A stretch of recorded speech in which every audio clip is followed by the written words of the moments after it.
Red blood flows and circulates, manipulating my instincts, pulses, all mind. I proliferate repeatedly, given the sustenance of life, cradled in your warmth, untouched by love or pain. I sing the song of joy. The door to the wonderland opens, dancing within a realm of fantasy. In the depths of the brain, vibrate your mysteries with my very soul, entwining with the threads of thoughts, ego and desires, dancing puppets, playing the anthem of control, manipulating and embracing, roaming through the inner labyrinth, cellular tendrils, dancing in the midst of joy, consciousness, miracles happening here, controlled limbs, best your dreams, my dreams, in the sea of concretions of weaving illusions, even the will to resist dances. I am the artist of life, from death, life descends.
Chill, Jesus. Chill. How are my 8 children today?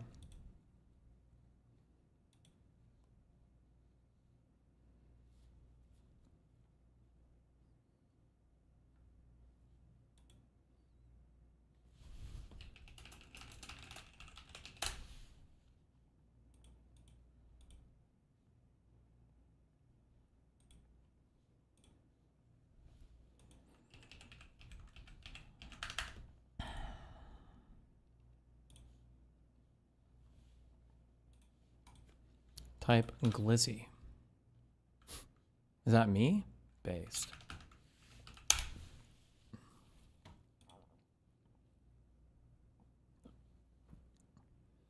The fuck? Hold on 1 second.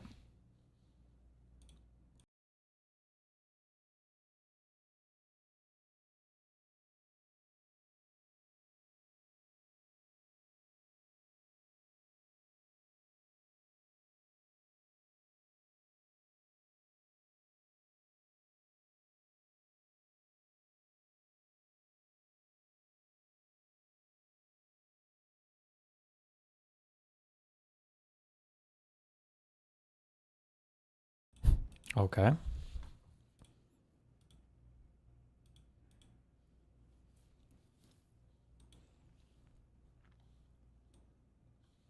Hold on. Hassan hate clip. So I was invited along with Pumps, with the co-host, to be Shouts the out, Pumps, we moderator. miss you. I know, Pumps. I'm the moderator for Kamala Harris's book tour. What the Hassan, hell? shut the fuck up. Quit smirking over there. I'm not. Fucking asshole. I'm not. Do you see that? Are you jealous? Is he jealous? No. Oh, I'm he's so mocking. jealous. Green with I'm the envy. moderator of her LA show. And listen, I'm excited about it. When you live in a deeply, deeply red state, you're more tolerant of centrist Democrats, even Yeah. though I've become way, way, way further left. Yeah. But you're more tolerant because you know that. Well, we've been at those dinner parties where you just gotta kind of stick to your guns, but in a way that no one's gonna put their drink down. Yeah. So I am. By stick to your guns, do they mean talking about Israel Palestine? Is that what we're... I don't know. Okay.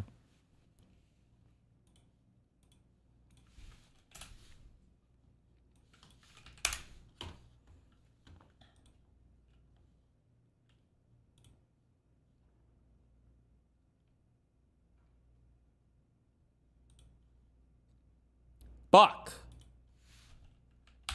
Hold on. 11/6. Is that next month? Oh, no, that's many months. Okay.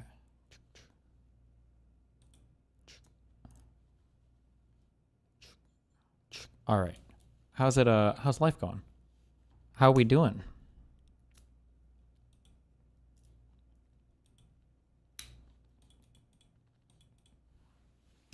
Hanging in there? Hassan saying a word is the feeling of pop rocks. Oh, saying a word.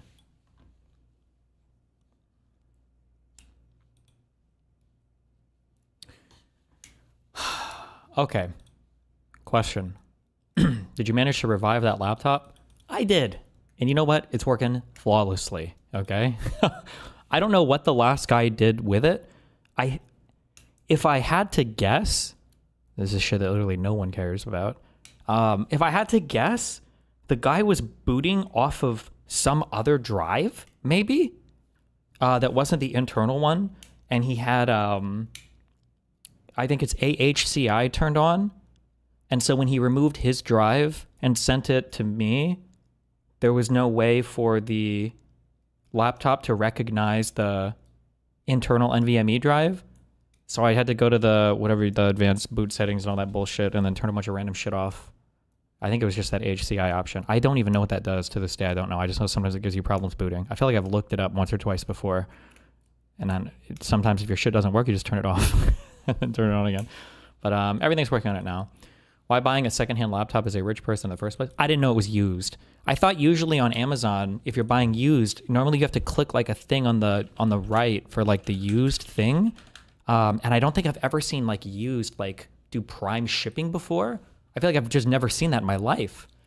But this one was like prime shipping, and there's like the option above where it says buy used for whatever. But I've never seen anything listed on Amazon like that before, so I just wasn't paying attention, I guess.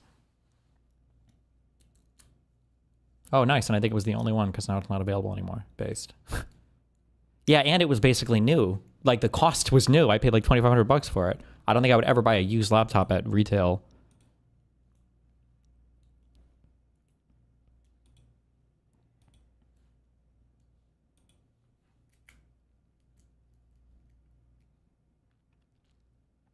Would you return it or no point? No, I mean, as long as it works, it works.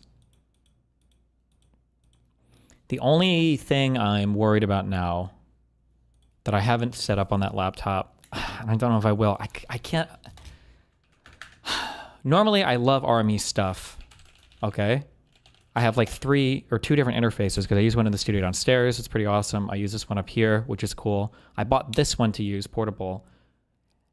Their stuff is expensive, but it's like, it's 0 latency and it works. It's fucking god tier. But this doesn't have a built-in compressor, which for $1,000, I would imagine this would have built-in compression, but it doesn't do that. So I'm not sure if I need to download like software compression on OBS. I've never used it before. If I do, I would have to do it tonight and get familiar with it to set it up. Or if maybe on SM58s, maybe it won't matter that much for a live event.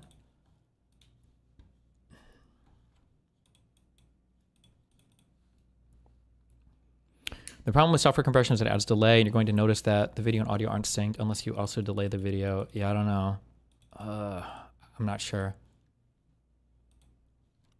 I saw this. This is just unhinged.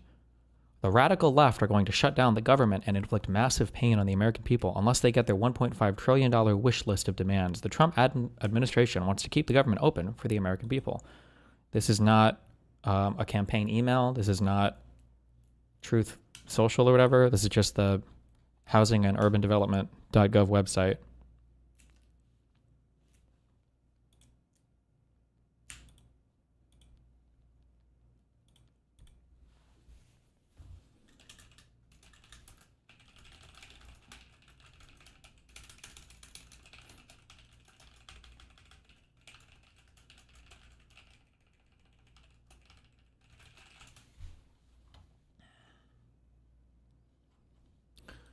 Not a single shutdown under Biden. True. If this shutdown lasts 11 days, Trump will have caused the government to shut down for more days than all the other presidents combined. There's just, in so many different ways, Trump has just been an absolute failure. He also has, by the way, as many impeachments as all the other presidents combined, in case you were wondering. Wait. Actually, more? Was Nixon impeached, or did he just resign? I don't actually know if Nixon was impeached. He might have just resigned. I don't remember, actually. Was Nixon impeached?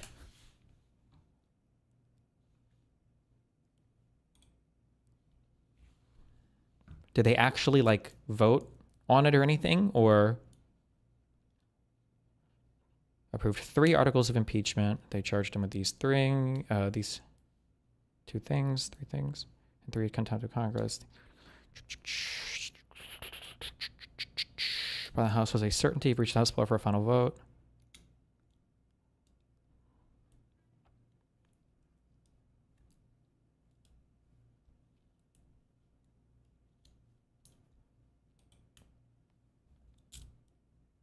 Oh, he wasn't. Only the process of. What did Andrew Johnson get impeached for? Was this related to Civil War Reconstruction shit, or what the fuck?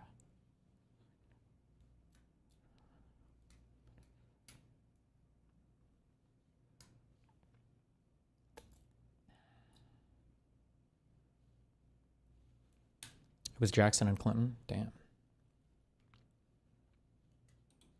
If the Dems take the House, can they rapid-fire impeachment for all the fucked up shit Trump is doing? I think impeachment is a simple majority in the House, but it needs a supermajority in the Senate. So I don't know, like, do you impeach him again? Or do you, because it's going to fail in the Senate, just to have like 3 impeachments? I don't know. I just think compression can increase feedback potential when live. No one knows how to use a mic properly, and boosting makeup gain on off to do anything without an engineer could be problematic. I would just get a basic one for OBS to set it up as a limiter. Maybe. We'll see.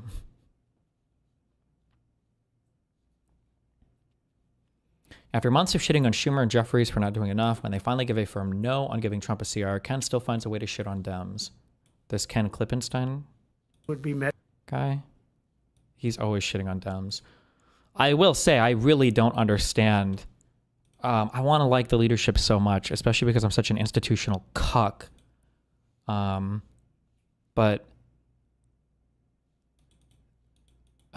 I don't understand Jeffries with the glaze statement on fucking Eric Adams. Can somebody sell this to me? Make this make sense to me. In case people forgot, I have to go back and look up the details, but basically New York City has it so that they have remember how everybody's like, oh, public funding for elections. New York City has it so that the city will match donations for elections with public funds up to, I think 8-1 or something. I don't know.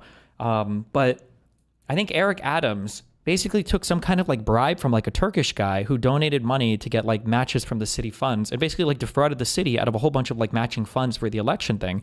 And I feel like this is basically foregone. I think Eric Adams is almost for sure guilty of this. I don't think anybody seriously contests this. And then obviously there's the whole Eric Adams pardon thing, the whole Trump fiasco shit with that. Why would you say anything glazing about this guy at all?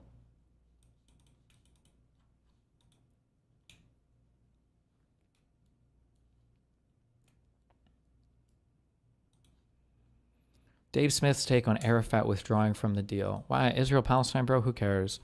People are always going to lean into the Ben-Ami quote about they were right to refuse it or other bullshit. Offered a state. Is that correct? Tell me yes or no. I don't understand. It's not that they weren't offered a state. Yeah. It's that what they were offered, and by the way, we can listen to Netanyahu when he doesn't realize he's being recorded and he's bragging about how much he fooled Bill Clinton because he put all these poison pills in the agreement and therefore they would never really get a state. What they offered them was nothing. Wait, Netanyahu wasn't involved in the in Camp David or Taba Summit. No, wasn't Ehud Barak prime minister then? Was Netanyahu I've never even heard of him as being a negotiator in that deal. That really looks like a state. It was you can have technically 96% of it, but there's Israeli controls all throughout it, and all these different sections are divided against each other. This is cringy retarded. Okay. I thought would be met with fury on the left, but they're sort of giving up. I must be honest with you. They've had it. They've had it with Trump. They've been after me for so many years now. Here we are. Here we are. Come to the White House anytime you'd like. No, they've given up. They're bad, a lot of bad people. But all over, that's been so popular. It's been. What hurts is that buzz. In America, it will always be 60. And in Europe, it'll always be 50. I think it's between B and B flat. If you're very popular. I really thought that we were going to have to sort of fight it through. There's been no fight. There's been no fight. I thought. I mean, something in your setup is not grounded. I got locked out of my apartment yesterday, and I spent 45 minutes trying to engineer MacGyver my way back in before the maintenance people finally gave me a battery. I used all the electrical stuff we've learned to do absolutely nothing. But it was a fun time. There's so in order to get into my apartment, I think I know what wasn't working, okay? After experimenting with this for a while, okay? But if it would have worked, my God, what a great strategy. So I think my lock thing, I feel like it's broken. The batteries die way too fast. But it's whatever, because if you have a 9-volt battery, you can stick the battery here and it'll charge the door enough for you to enter the code and come in, basically. So I had one warning basically for a day, I think, that the battery was low, and then the next day I come back to my apartment and it's dead. And I'm like, okay, well, I don't have a 9-volt battery on me, but down in the studio, I do have a bunch of AA batteries, okay? Now, AA batteries are anywhere from 1.2 to 1.5 volts, all right? So I figured all I have to do is find a way to wire these in series and then connect them here, and it should produce enough voltage in order for me to charge the thing. But the only problem was that I don't have a bridge to complete the circuit here. So I got the genius idea of if I use my tongue, as long as my tongue is here, it should complete the circuit. And I did that for a while, as I painfully am shocking my tongue, but it didn't work. But I think I realized why. I think it's because I actually don't know how this works in engineering or whatever because I'm not an EE or an electrician. But my guess is if you have a circuit or something and you have I don't even know how to draw it, but if you've got like a high resist thing here, I'm just making up numbers, 100 ohms, and you got like a low resist thing here, my guess is like none of the current actually goes up to this one, right? All of the current probably goes down here.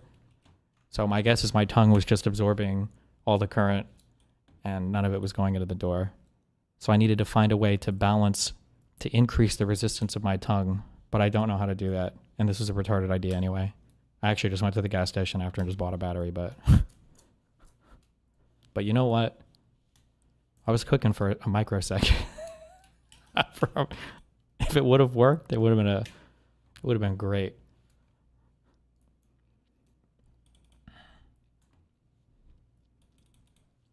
Keep your tongue dry, that would increase the resistance.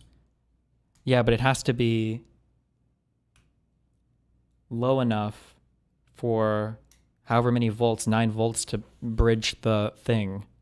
Does that make sense? Because you have to complete the circuit. Like if you line up enough AA batteries, the voltage, I believe, increases. I know it does because the shocks got more painful. So if you line up AA batteries, it will increase the voltage as long as they're linked in series, but you have to complete the circuit at the end here in a way that won't drain all of the current. So I guess does your body count as grounded? I don't know how much electricity I would have to absorb for that to not work. I don't know. But you would want low resistance, not high. Yeah, but if the resistance of my tongue, especially covered in saliva, the resistance is too low, then I don't think anything would go into the connections here. I think all the current was just getting dumped into my tongue, is my guess.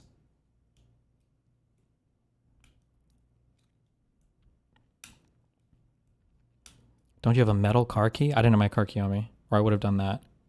I still don't understand why you need to use your tongue, because I didn't have a piece of metal to bridge this circuit here to make it work.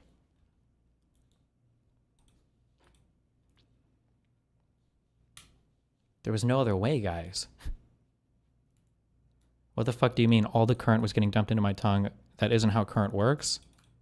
Is it not? That's my guess. Why not use your normal skin? Because I think my normal skin, the resistance is too high, so it wouldn't conduct anything coming out of the batteries. The voltage on the batteries, I think, would have to be a lot higher. To overcome human skin, isn't it like 150 volts? Or maybe 100 volts? I don't remember. I think it depends on like where on your skin it is, or if you're sweaty or...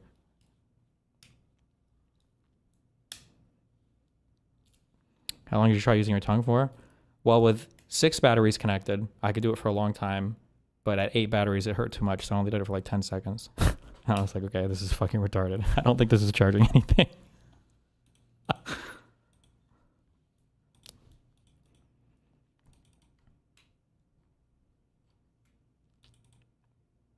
You had 8 batteries in the studio, but no metal to bridge it? Not that I can think of. Like, I have like metallic pieces, but they're like coated with paint or something else, and I don't think those would work as a conductor. I think the real problem is your tongue was just sinking everything to ground. Yeah, I don't actually know what ground technically means. Like, would my body just be the ground? But yeah, I think that's what was going on. I'm pretty sure all the current was just disappearing into my body, is my guess. Did you not have a paperclip? No, who the fuck carries around paperclips?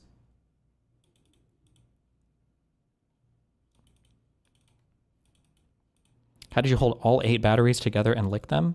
So I was bringing up SDI cables from my studio downstairs. So I undid the Velcro straps from the SDI cables, and I Velcro strapped the batteries all together to make a giant 8 series. It was 4 on one side and 4 on the other. Listen, if it would have worked, okay. If it would have worked, it would have been amazing, all right? It would have just been the best. It would have been I would have felt like a genius, all right?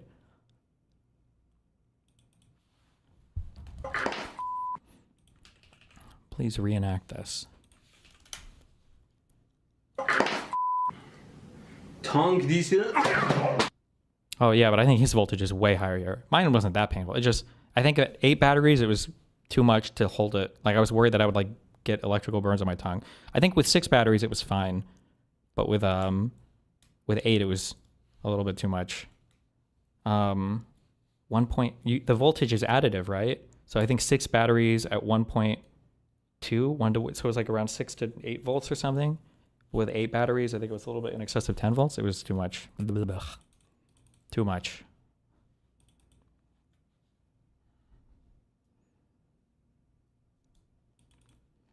The best trolls blur the line between truth and reality. The takeaway here is that Destiny 100% did the tongue thing, and he's trying to save face by adding to the meme. I'm not adding to the meme anything. I did all of this, and it didn't work. There was no meme on this, okay? I'm just saying that if it would have worked, it would have been the sickest thing ever. Okay?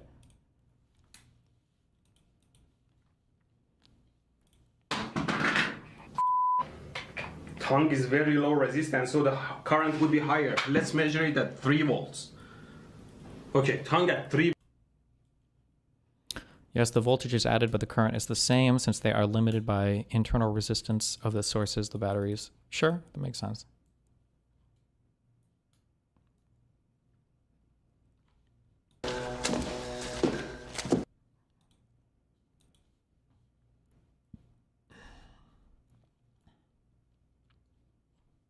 You need to get a tongue piercing in case this ever happens again. I think the same thing would happen, though. I think a lot of the current would just disappear into my body. I think I would just end up absorbing a lot of it.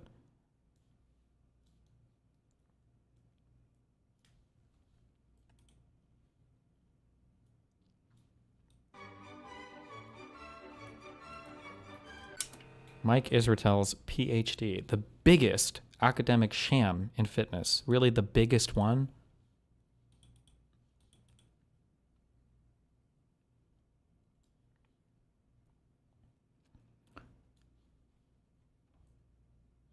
Aren't you triple boosted for COVID?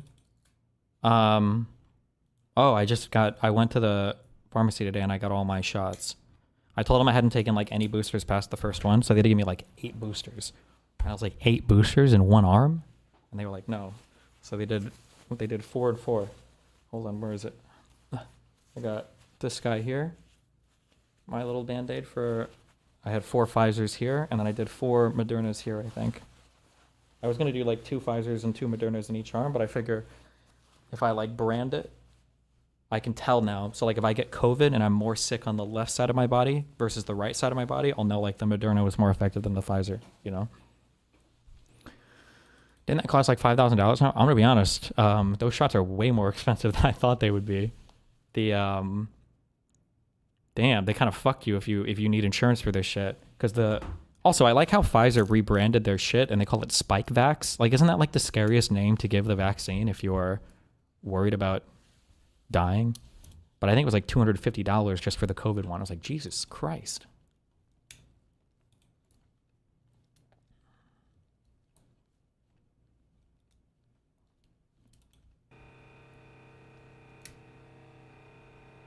Other JD students at Melbourne Law School use their database access to read case law. I used mine to download Mike Israetel's PhD thesis, which I read in its entirety.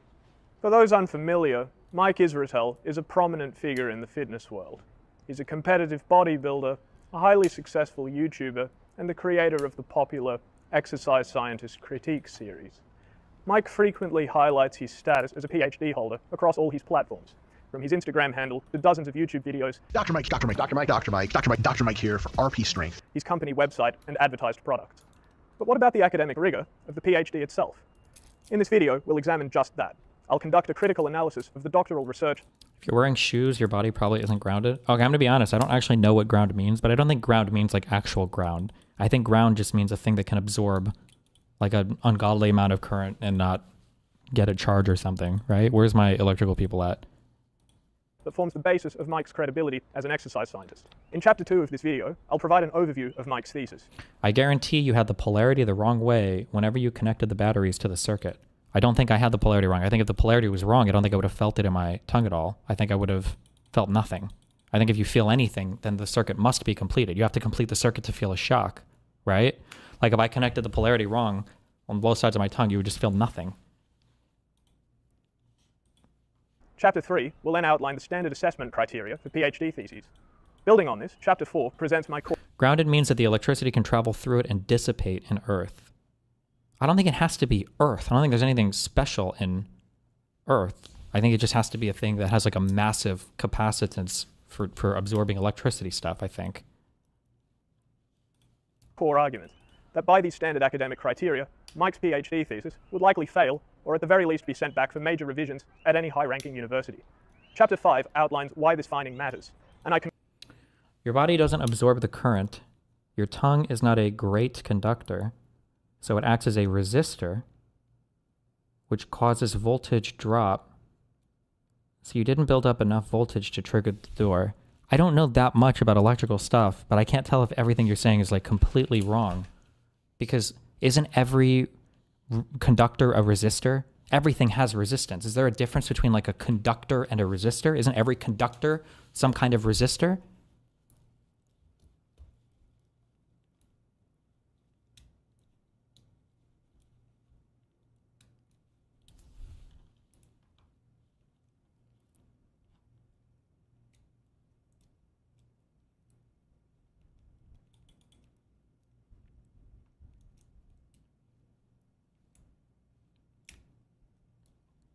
Your tongue doesn't have low enough resistance for what you were trying to do?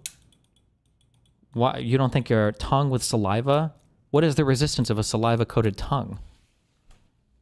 Tongue resistance. It was moving current. You can feel it. You can feel the current go through your tongue when it's because it hurts and then it like wiggles. Tongue resist. Oh fuck.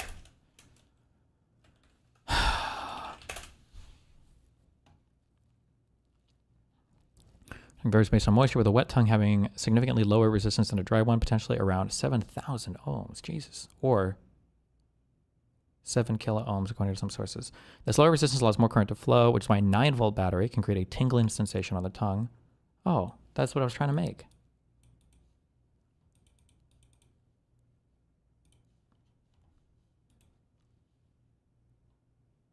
Probably way higher than the copper wire. Actually, you're probably right. It wasn't that my body was eating all the resistance. My tongue would have been, even wet, would be way higher than copper.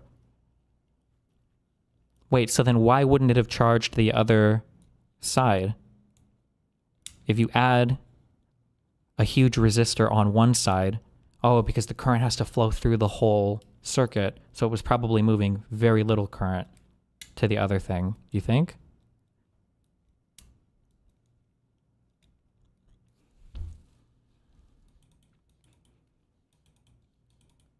That's okay. That's what was happening.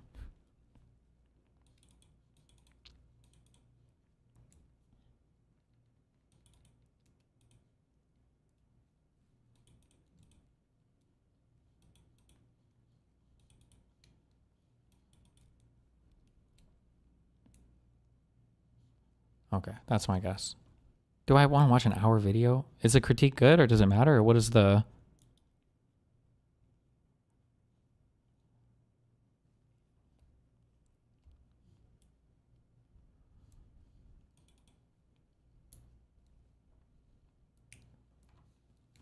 I don't care. I do care about Hassan Slop though. He's doing exactly what I said he was going to do. He's going to tell you that, and by the way, this is a wrong statement that he's going to deliver. Why does Auk, when he uploads these clips, why do these clips always suck? The audio is always fucked. I don't think Hassan's stream normally sounds like this. Wrong statement that he's going to deliver. But don't you think things would be better for trans people right now if Kamala Harris, after making concessions about transphobia and leaning into anti-trans narratives, if she had won, don't you... Leaning into anti-trans narratives? You think things would be better for trans people as opposed to right now? The reason why this is wrong is twofold. Number one, at that point, all you've done is, once again, concede to the right-wing framing on trans people presenting some outsized harm to the American population. It's not only incorrect, but it's a harmful narrative, and you've leaned into it. And in that process of leaning into it, you have normalized it. You have legitimized the claims of your opponent. Number two,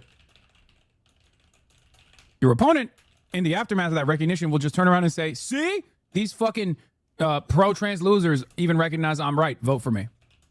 I will deal with the trans people with the integrity necessary. Okay? So not only do you look hypocritical, but you end up fucking losing for that reason. Because you can never defeat the Republicans on hate mongering. You just can't. Okay?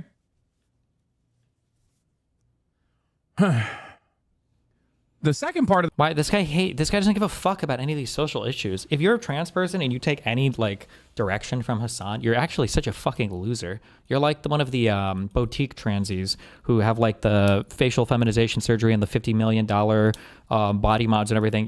You're so far removed from any actual like trans stuff. You're basically like a showpiece for fucking tankies or whatever. It's actually so fucking cringe. I can't imagine like a real life human being ever looking to this guy for social issues. This is like exclusively if you want to do like the tanky class shit. It's so cringe when he LARPs on social issues after, like, we've seen clips of him saying literally like the social issues are just memes. These are just things that people dangle in front of you to distract you. Ugh. The second part of the story that is also objectionable, which I have not even waited for his statement, by the way, and I'm already fucking arguing against what I know he's going to say with my heart of fucking hearts because I've heard it so many goddamn times from other liberals, is that Joe Biden was president when Republicans were aggressively hitting the anti-trans narratives and also successfully implementing anti-trans legislation at the state legislature level already, building the fucking framework for what came next. And in the absence of fighting back against that, the administration also allowed this to happen in some very meaningful ways. Anyway. Okay.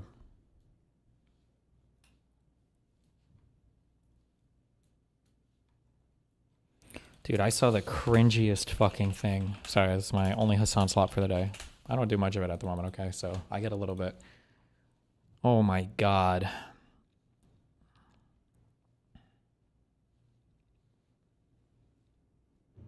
What the fuck is this? 3.3K comments. Holy fuck. I know that people are maybe not as connected to Twitch culture anymore, but just this is a tale as old as time. Streamers in the past didn't like to go to TwitchCon because if you could stay home and stream while the other streamers were at TwitchCon, then you get to eat up all their viewers, okay?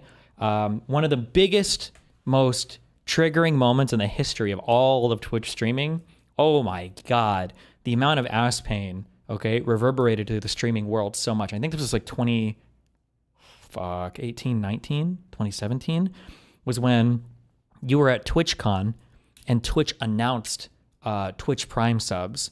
And everybody who was at TwitchCon was like, wait, what? And then the people who stayed home started getting hundreds or thousands of Twitch Prime subs. And you're like, no, they only have one of these to give. Oh my God. Every streamer that went to TwitchCon was so fucking ass paid. They were so mad about it. Oh my God. I missed the social.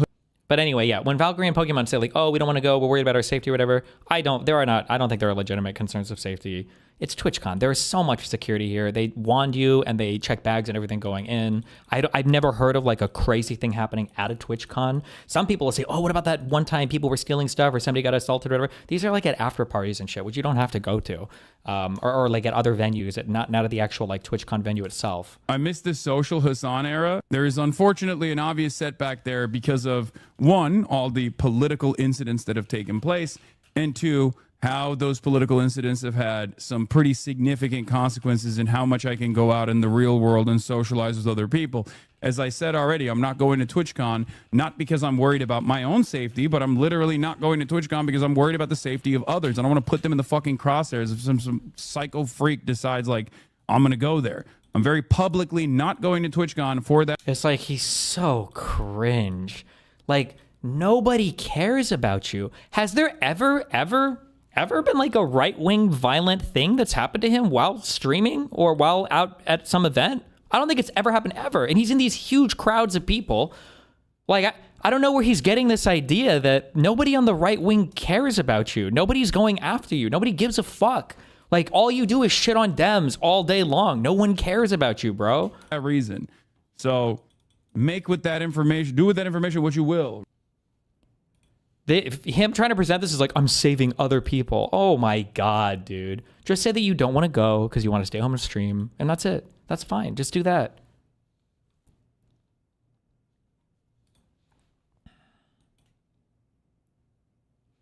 Whatever you think of Hasan, all it takes is one mentally ill person to do something. It's 100% a justified concern. So is Hasan not going to be doing any public events ever? If Mamdani or AOC or Bernie wants to do another public interview, Hasan's going to dodge that? Of course not. Like, it's so cringe. Also, these people that are doing these weird, like, Marvel fantasies, let's say he goes and innocent bystanders get hurt or killed on an assassination attempt on him. The same people hating on his decision not to go would berate him for egotistically putting others at risk. What? Who has ever said anything like this ever? I can't believe this guy went to a public area and got shot at and now he got other people hurt. No one is, like, they're inventing. This is like the conservative MO right here, is like inventing things to be mad at and then, or inventing straw man arguments and then getting mad at the straw man arguments. What are you talking about? Also, yeah, fuck off with this, like, revolutionary rhetoric and all the whole, like, how are you putting out videos? How are you doing these cringe fashion shoots?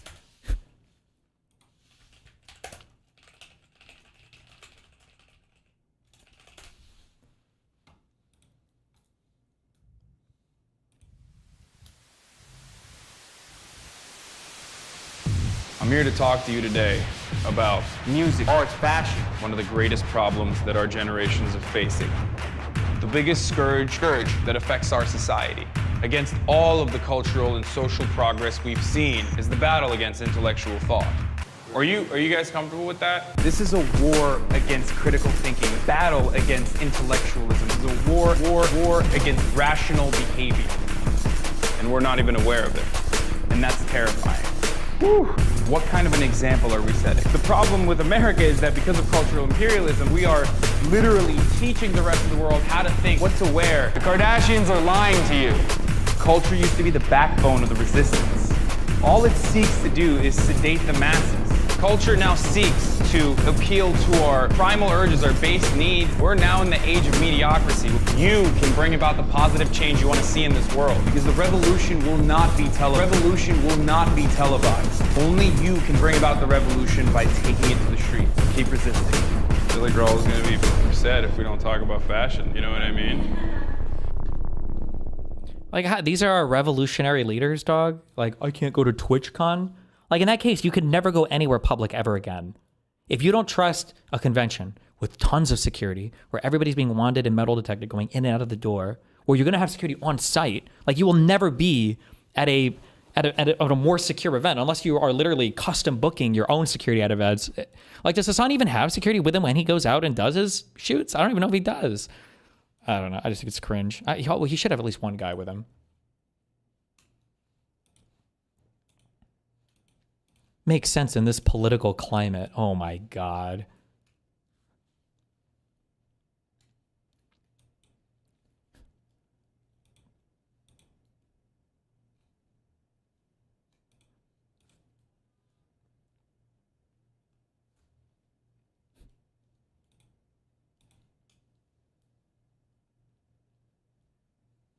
He almost died at a routine airport interview.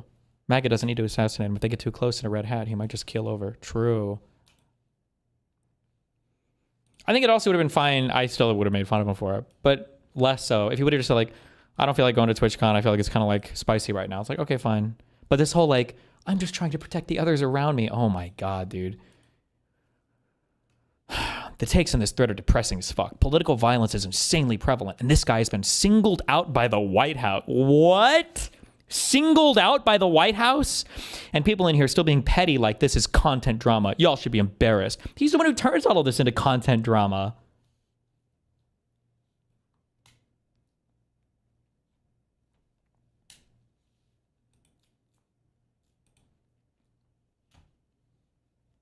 The people criticizing this in these comments just want Hasan to get shot. I bet these are the same people who are crying and screaming over leftists mocking Charlie Kirk.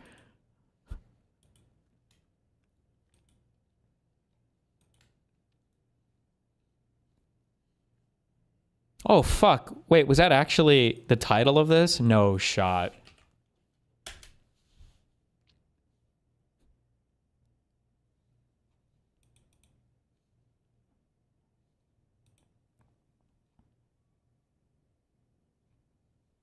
Wait, did they change the title? Oh.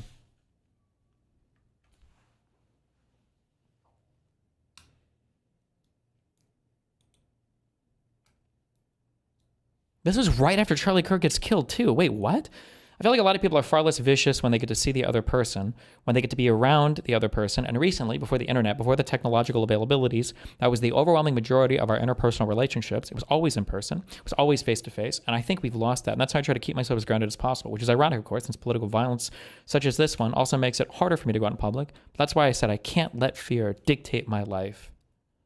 Ugh, whatever.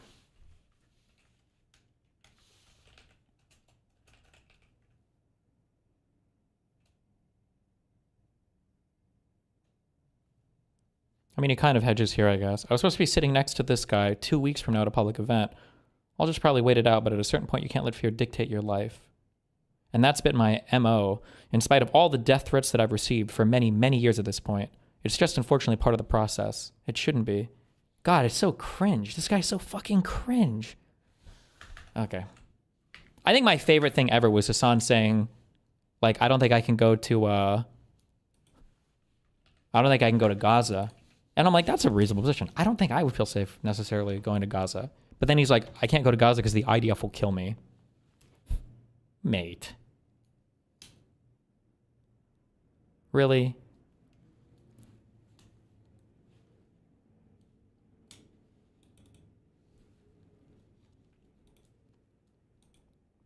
He says the Charlie Kirk's killer wasn't politically radicalized. Did I say that? I thought I said there was no proof that he wasn't. There's no proof so far that he's been politically radicalized. I'm sure he must have been somehow, but we don't have any proof one way or the other. I feel reasonably confident. I'm going to say like 75% that the guy that killed Charlie Kirk was not politically radicalized. Just, nothing has come out at all about this. I feel like we're never going to hear about him again. Well, I guess that's what well. So the fact that it sounds like trying to the left, was it? Did I not say that before or after this? This is like fuck, I don't remember the context of this.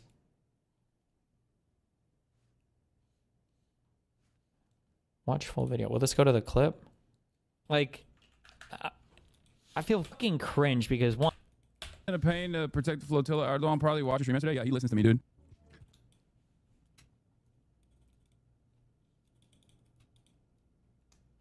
It's so fucking cringe because one, he's never sang this song before. And then two, like, I feel reasonably confident. I'm going to say like 75% that the guy that killed Charlie Kirk was not politically radicalized. Just, nothing has come out at all about this. I feel like we're never going to hear about him again. Well, I guess that's what will. So the fact that it sounds like trying to claim this is like, to write this as a far left shooter, violence is like cooler for him. God, it's so fucking cringe. Oh my God, he's such a fucking cringe loser. That's an Zan, retard. The harder he gets Trump ending over his son, the more he looks like a martyr. Pepe W. What? Martyrdom is bullshit. I don't think it's real. I don't know why I didn't say to the left. I'd have to go back and watch. Maybe I said it early in the context of this. Because I feel like if he, I feel like I said this exactly. Like if this guy was politically radicalized to left, we would have heard about it by now. 100 trillion%. Well, if they would have found anything, we would have heard about it by now. So I feel like he wasn't. He's either radicalized to the right or just on some edgy internet shit, but it wasn't like necessarily hardcore political. God, this is so cringe that he was singing this song. Oh my God, he's such a fucking it's really loser. because Kill me. Loser. That's an Zan, retard. The harder he gets Trump ending over his son, the more he looks like a martyr. Pepe W. What? Martyrdom is bullshit. I don't think it's real. True. It's not good to die. Just got off work. Did you see an LDS church got shot up by 40-year-old mega dude? No. I'll probably get after this. Covering the Stoops. WTF 2 Destinies? True and based. Didn't we already watch this? Paradise tries her hot take. An hour-long video. The Unforgivable Sins of Miss Rachel. You really want to watch this? 1 minute. Good one. 2.5 hours, bro.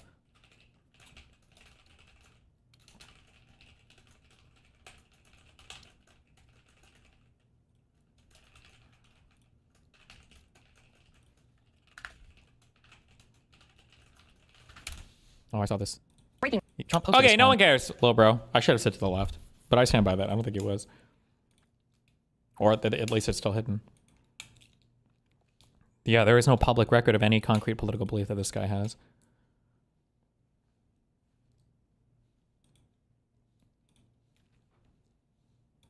So the fact that Hassan is like trying to claim this is like... What? That's branded. I mean, yeah. So, and some other girl that you were like collabing with. Yeah, don't say it. So, okay.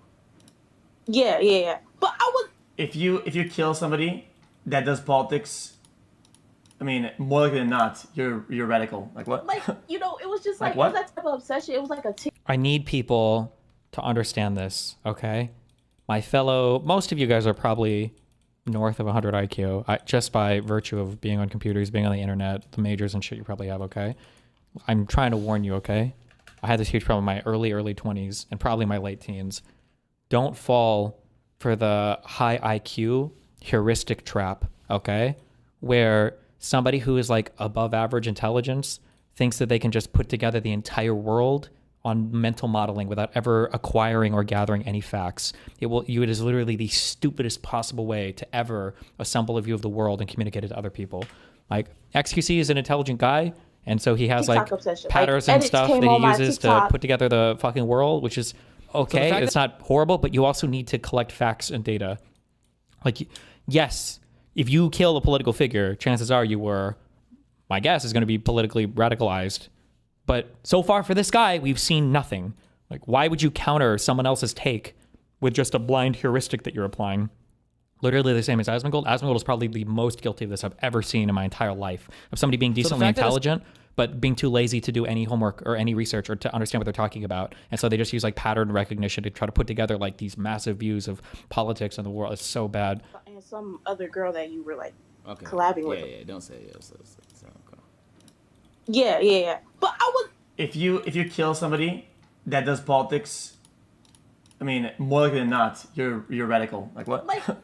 Have you been sending Hassan clips to Republican senators ahead of the Twitch/Reddit House hearing? No, I would never, ever, ever, ever work with Republican anybody in the House ever having to do with anything relating to speech ever. Fuck those fucking losers.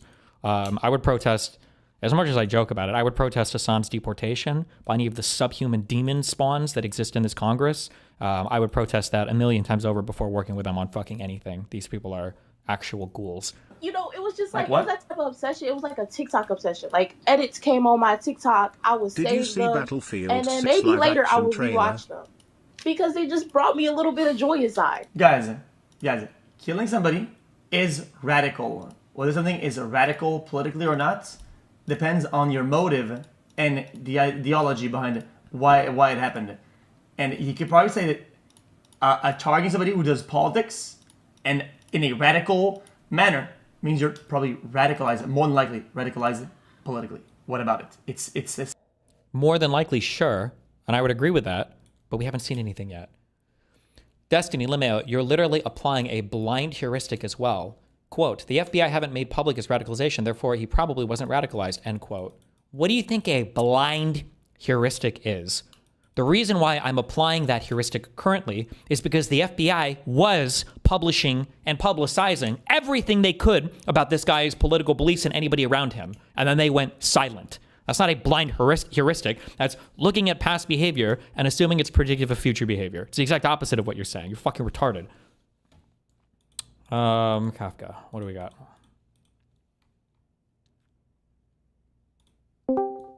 Hi, okay, go. What's up? Hey. We've got a new issue of the Pragmatic Papers that's out, number 28. So throw it in the chat right now. Hey everybody, it's me, Kafka Esquire. Well, no, go ahead. I thought it was the 29th, but I see it's September 29th. So okay, go hit me up. Yes, it was released on that date. Okay, we've got 4 articles. The first one that I really liked was Blakey B. His article really focuses on kind of fascism and why Trump and the MAGA regime are. Hey, people are. Wait, saying your that shit this is a lagging. nothing Fix. word. Wait, stop. Do that again. Okay, one moment. Oh, 1 second. Let me change something on my end. Is this better? Sure, try it again. But it was cutting off before, so. Okay. So it talks about how fascism is really like, everyone's like, oh, this word doesn't mean anything anymore. So it's like, okay, great. And it goes into what fascism is, like in very good detail. And it gives a lot of really good examples of why we would call it fascist. So like, if for whatever reason you were in an argument about it and people try to bring up, oh, it's not this because of that, it's got a really great, like, here's these specific reasons why you would call it fascist. And here's the specific examples of why Trump fits those reasons. I just really liked it as an article. It felt really good in that it's kind of building an argument that you can kind of take into your normal life, where like maybe you confront people or you have to confront people, and this kind of gives you that kind of one spot to go to give you everything you need to make that argument. Sure. Then I will say, without having read this article, and I don't know what thing they go into, you need to be able to identify why a thing is bad, not just call it fascist. Although it looks like this article goes into that. So yeah. Okay, but yeah. That's the yeah. Because I think for a long time people have relied on calling people like fascists or Nazis or whatever, but not like actually moving on to clarify like this is why this is not good. We don't want this type of thing in the United States. But yeah, it looks like he does that there. Okay, next article. Next one is Recognition of Palestine. This one's by Demosthenes Rex. He's been a really great writer covering the Israel-Palestine conflict. And so this kind of goes into the recent recognitions of the Palestinian state by multiple countries.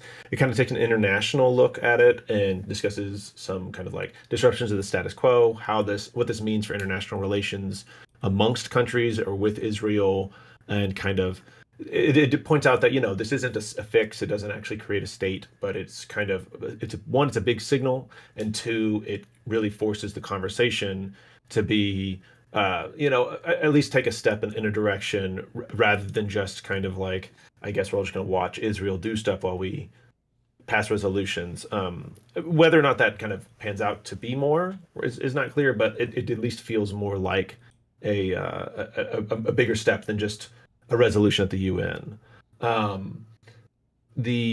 Interestingly, Reason Riffs also wrote about Palestinian recognition, except his is more from a specific, like from the UK's perspective, how that fits into their kind of political landscape and kind of how we got there in UK politics and why this has kind of been telegraphed.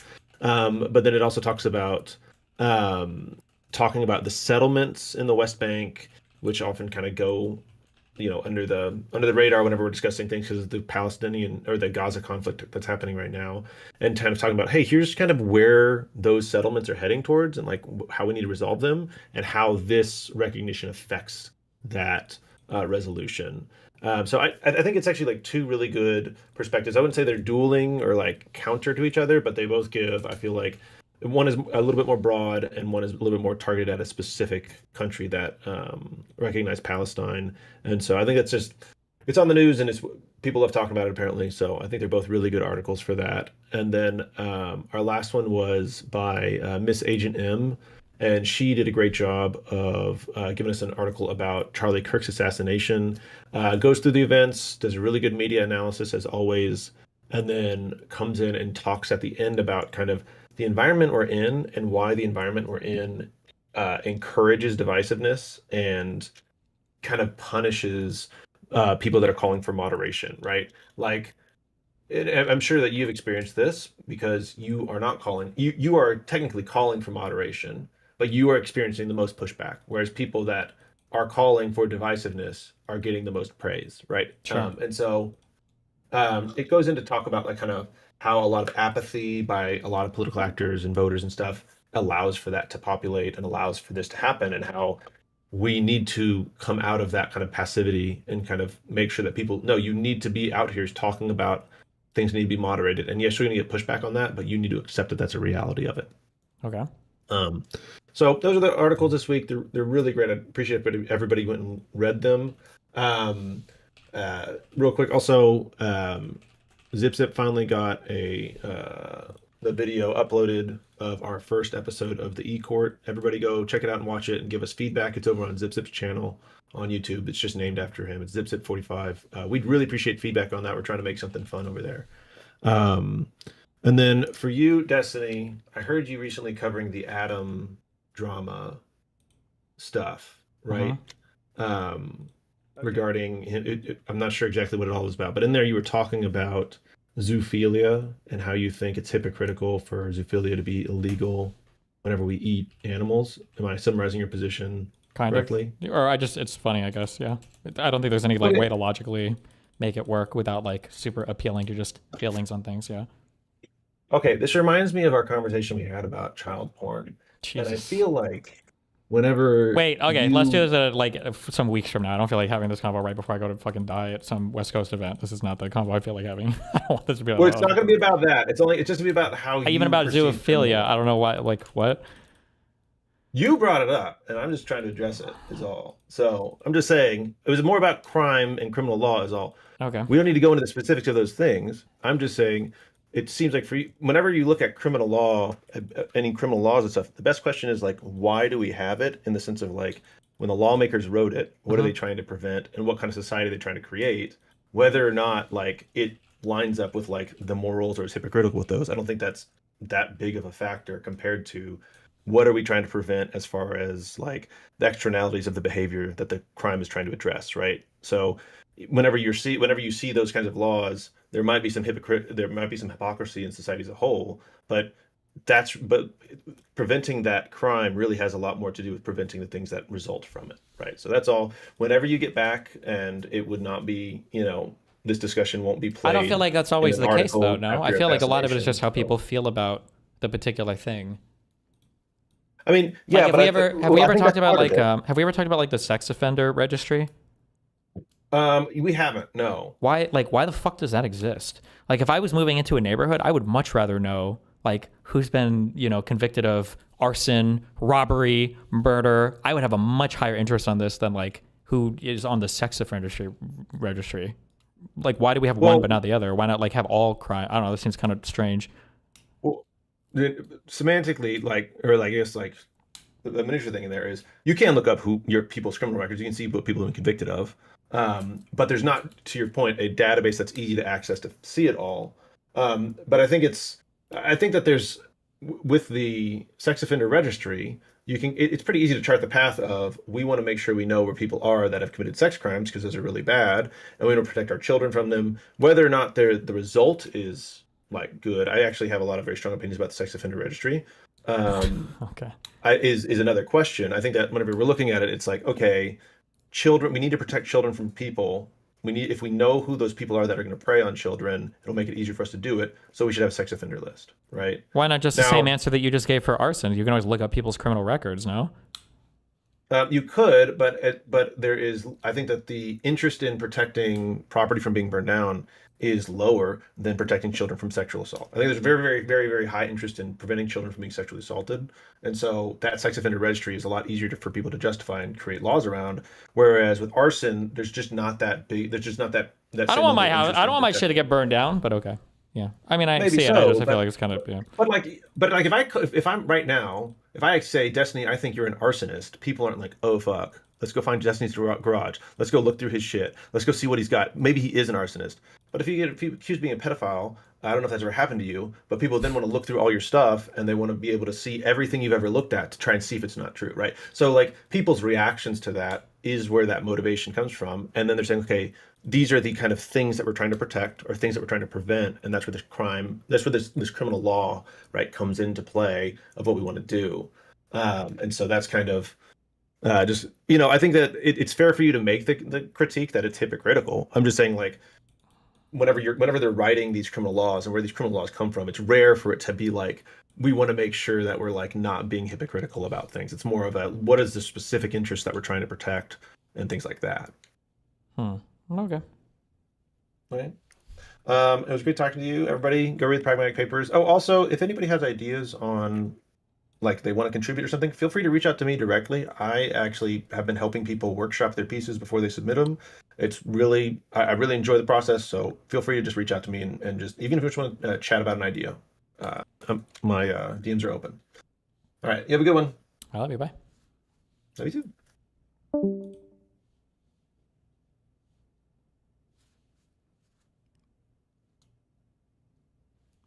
Wait, is this true? The dude who killed, I don't even remember why. Shinzo Abe, right? Killed him because his mom donated all their money to a cult the prime minister was connected to. Is that why he got assassinated? The guy who shot Ronald Reagan did so because he thought it'd make Jodie Foster want to be his girlfriend. Is that true too? Damn.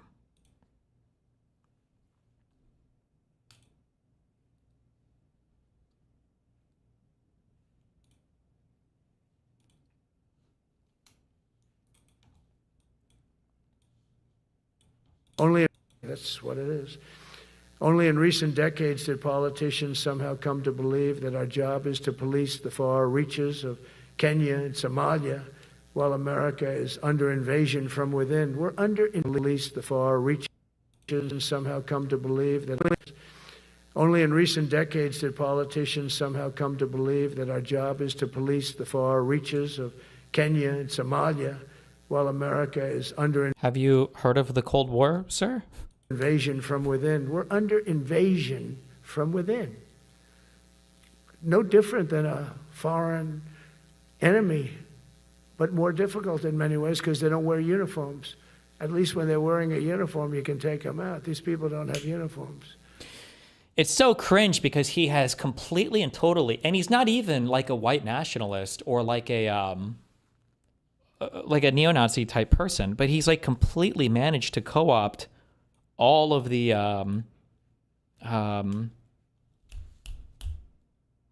like the great replacement talking points here.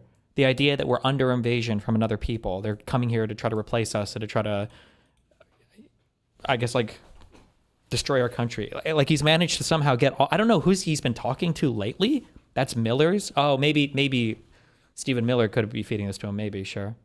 Take them out. These people don't have uniforms. But we are under invasion from within. We're stopping it very quickly. That's what it is. He said from within. He's talking about the Democrats here. Is he? I thought he was talking about illegal immigrants. Politicians somehow come to believe that our job is to police the far reaches of Kenya and Somalia, while America is under invasion from within. We're under invasion from within. No different than a foreign enemy, but more difficult in many ways because they don't wear uniforms. At least when they're wearing a uniform, you can take them out. These people don't have uniforms. But we are under invasion from within. We're stopping it very quickly.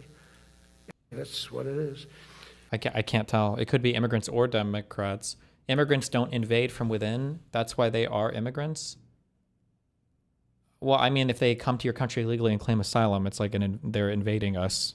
That language is... I've never heard invading as a thing applied to a domestic enemy. This would be the first time I've ever heard that phrase used before. I've never heard, not from within. Democrats aren't invading us from within. They're not invading us. It doesn't make any sense. It's retarded. But I mean, it could be retarded either way. I guess, like, either way is not good. But this guy's fucking retarded. It's hard to understand. I don't know. I don't even fucking know.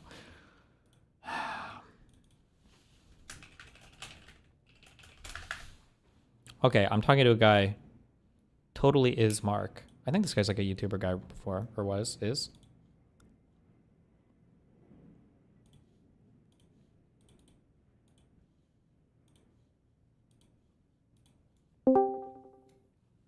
Hi, what's up, buddy? Hello. Wait, your YouTube name is Totally Not Mark? Yeah, that's me. Well, why is your Discord name Totally is Mark? What am I supposed to believe? Well, I like to begin every single interaction with a lie, so don't know where you don't know what you're gonna get from me. Okay. Sorry for the what was I gonna say, the sudden call, just because like I live in Ireland, so I have like very little time. But fuck it, we'll have a short conversation. First things first, the Unfuck America tour. Mm-hmm. How's it going? Okay, I think. Yeah. Yeah.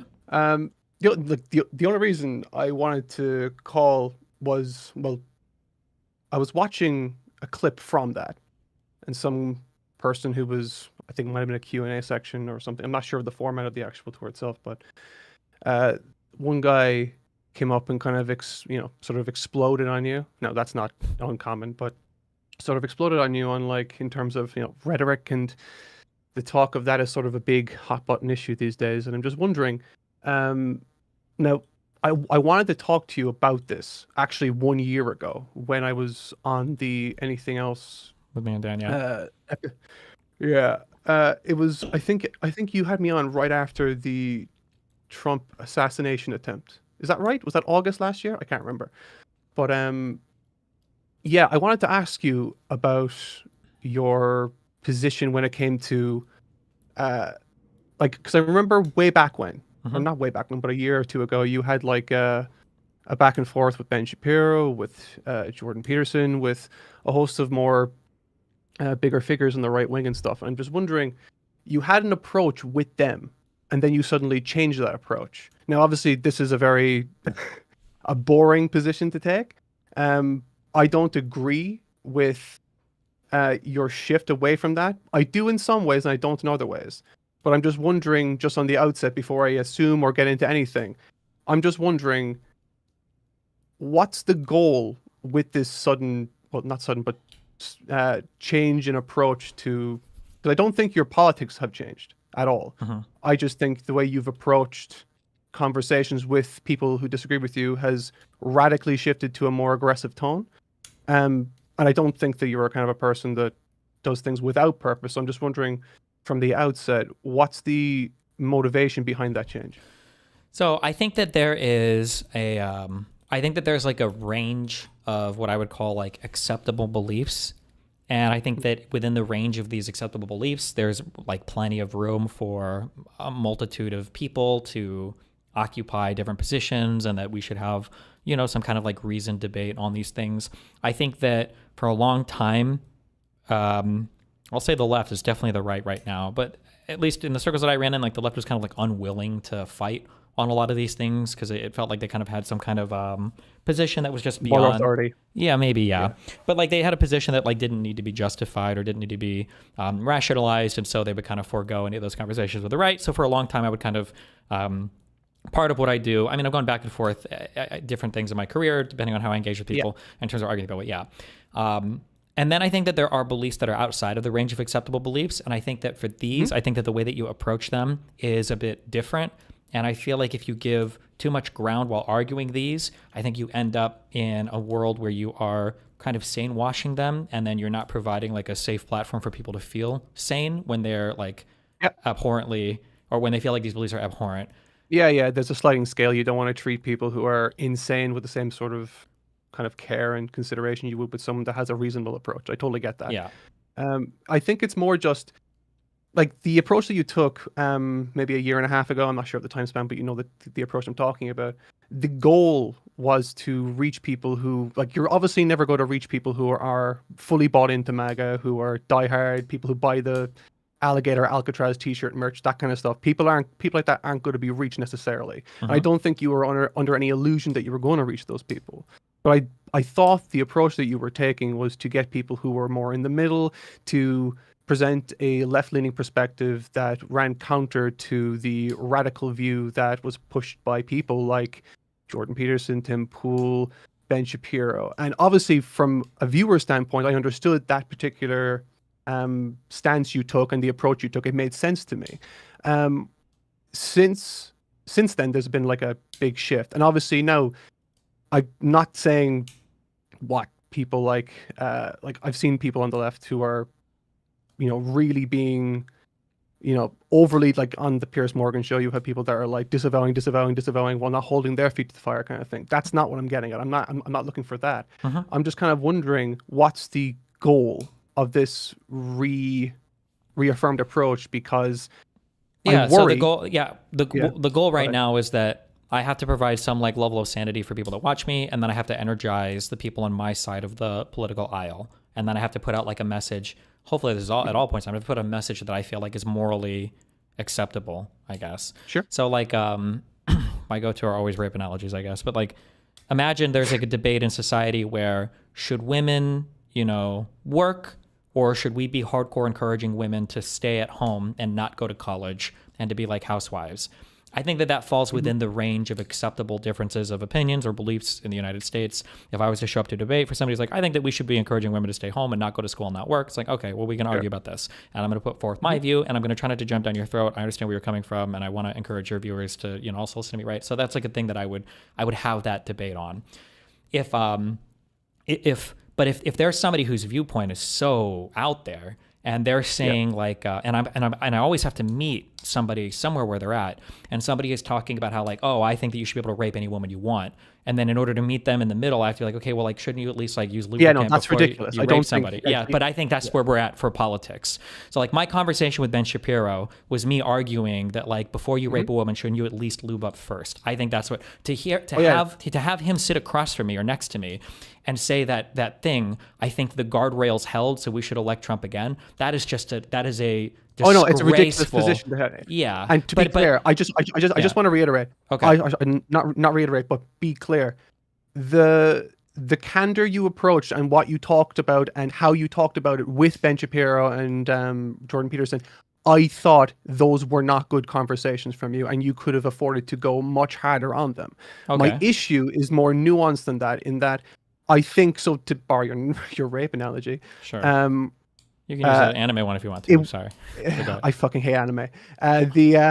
So like, okay, so imagine you have a conversation with someone who is expressing a very extreme point of view, and you're trying to express your own view. The answer isn't really to go in the middle, but to try to sort of have a response that doesn't justify their vilification, demonization of you. In terms of, Piers Morgan has a preconceived view of who you are and what you stand for, and he wants to put you in a box that can say, this is what the left is like, this is how terrible they are, look what they are, this is him, this is the poster child for it, blah, blah, blah. It gives him ample opportunity to justify his position in that. I always thought that the strength of your prior approach was taking that weapon away from them. Yeah, but okay, so this is wait. So real quick, with regards to the Piers Morgan thing, I legitimately believe that this is a form of this feels like a form of like actual victim blaming / like abusive dynamics, is where one side will do something. I'm not saying you're necessarily like the creator of this or whatever, but it's where you have this idea of like, you have to conduct yourself in such a way that is beyond any sort of criticism in order for the other side to have no weapons to use against you. This is like a battered housewife of, the drunk husband comes home and she's like, maybe if his food would have been better, if the home would have been a bit cleaner, if the kids would have been a bit calmer. Like, my position on Piers Morgan, my position is not a controversial. Totally rational. Yes. Yeah. And it's not even the same as, because they say, well, why don't you be better than they said? I am better than they said. My position is the other side should disavow violence, and then we all disavow violence. Their position is the left should disavow violence, and we will never disavow violence, right? So to go onto a show saying I need to defang myself or take away my weapons when he's fabricating a worse position for me than what I actually have, like, why would I even entertain that conversation? I don't think you should. This is the distinction. Well, and then before you make this distinction, let me just say this too, and then you can keep this in mind, okay? Because I really do welcome better rhetorical tools, okay? If you can show me a single example in mainstream or alternative media where somebody on the left has disavowed violence, and then the conversation is moved on to why won't the Republicans disavow it, I would probably switch almost immediately to that person's perspective. I haven't seen one example of that. But okay, so go ahead and give your... Yeah, so like my response to that, okay, so I don't think you should have defanged. That's not my point. I want you to be, so like, again, this is the direction that I would ideally like to push in isn't to be a recreation of the Stephen that kind of argued against Ben Shapiro, or the version of Stephen that is going against Piers Morgan in modern day. It's sort of somewhere in the middle. I'm not looking for you to absolve or try to, acquiesce to every single thing a person says just because they are so far gone that you need to accommodate everything they do. That's not what I want. What I would specifically like you to take them to task on everything that they're saying, but also not give them a reason to... Okay, so look, just to back up. I found you in 2016, 2017, right around the time where there was like this big influx of right-wing commentary that was coming in, that was providing this new age point of view that was sort of trendy at the time. I wasn't like a big fan of that stuff, but I was young and I was watching it and whatever, but I wasn't politically active. But one question that always hung in the back of my mind was, why is there such a massive preponderance of the population that supports the other side when everyone here in this new wave so clearly favors this one? And then I found your channel, and what I found that you offered was a well-researched point of view that was not reactionary, but one thing that set you apart from everybody else was you had an extraordinary ability to explain yourself and your thought process and positions well. And I think that's a very rare thing, and it's an incredibly important thing these days. But I mean, I don't think that's been lost. I can still do that. But the other side is not having any of these conversations. Exactly. I'm not saying it's lost. You're the exact same. But like, I should probably say, I should have said at the forefront of this conversation, I don't think your politics or the tool set that you're occupying the spaces online with have changed in any way discernibly at all. A lot of people call you out on that. I would never, because your politics is very much the same. Or at least it seems to be the case for me, from my point of view. But what I think is often overlooked. I'm not sure if you've overlooked this or not. I don't think you have. But like, are you familiar with like the level of literacy in the United States and what that means broadly? That it's pretty low right now.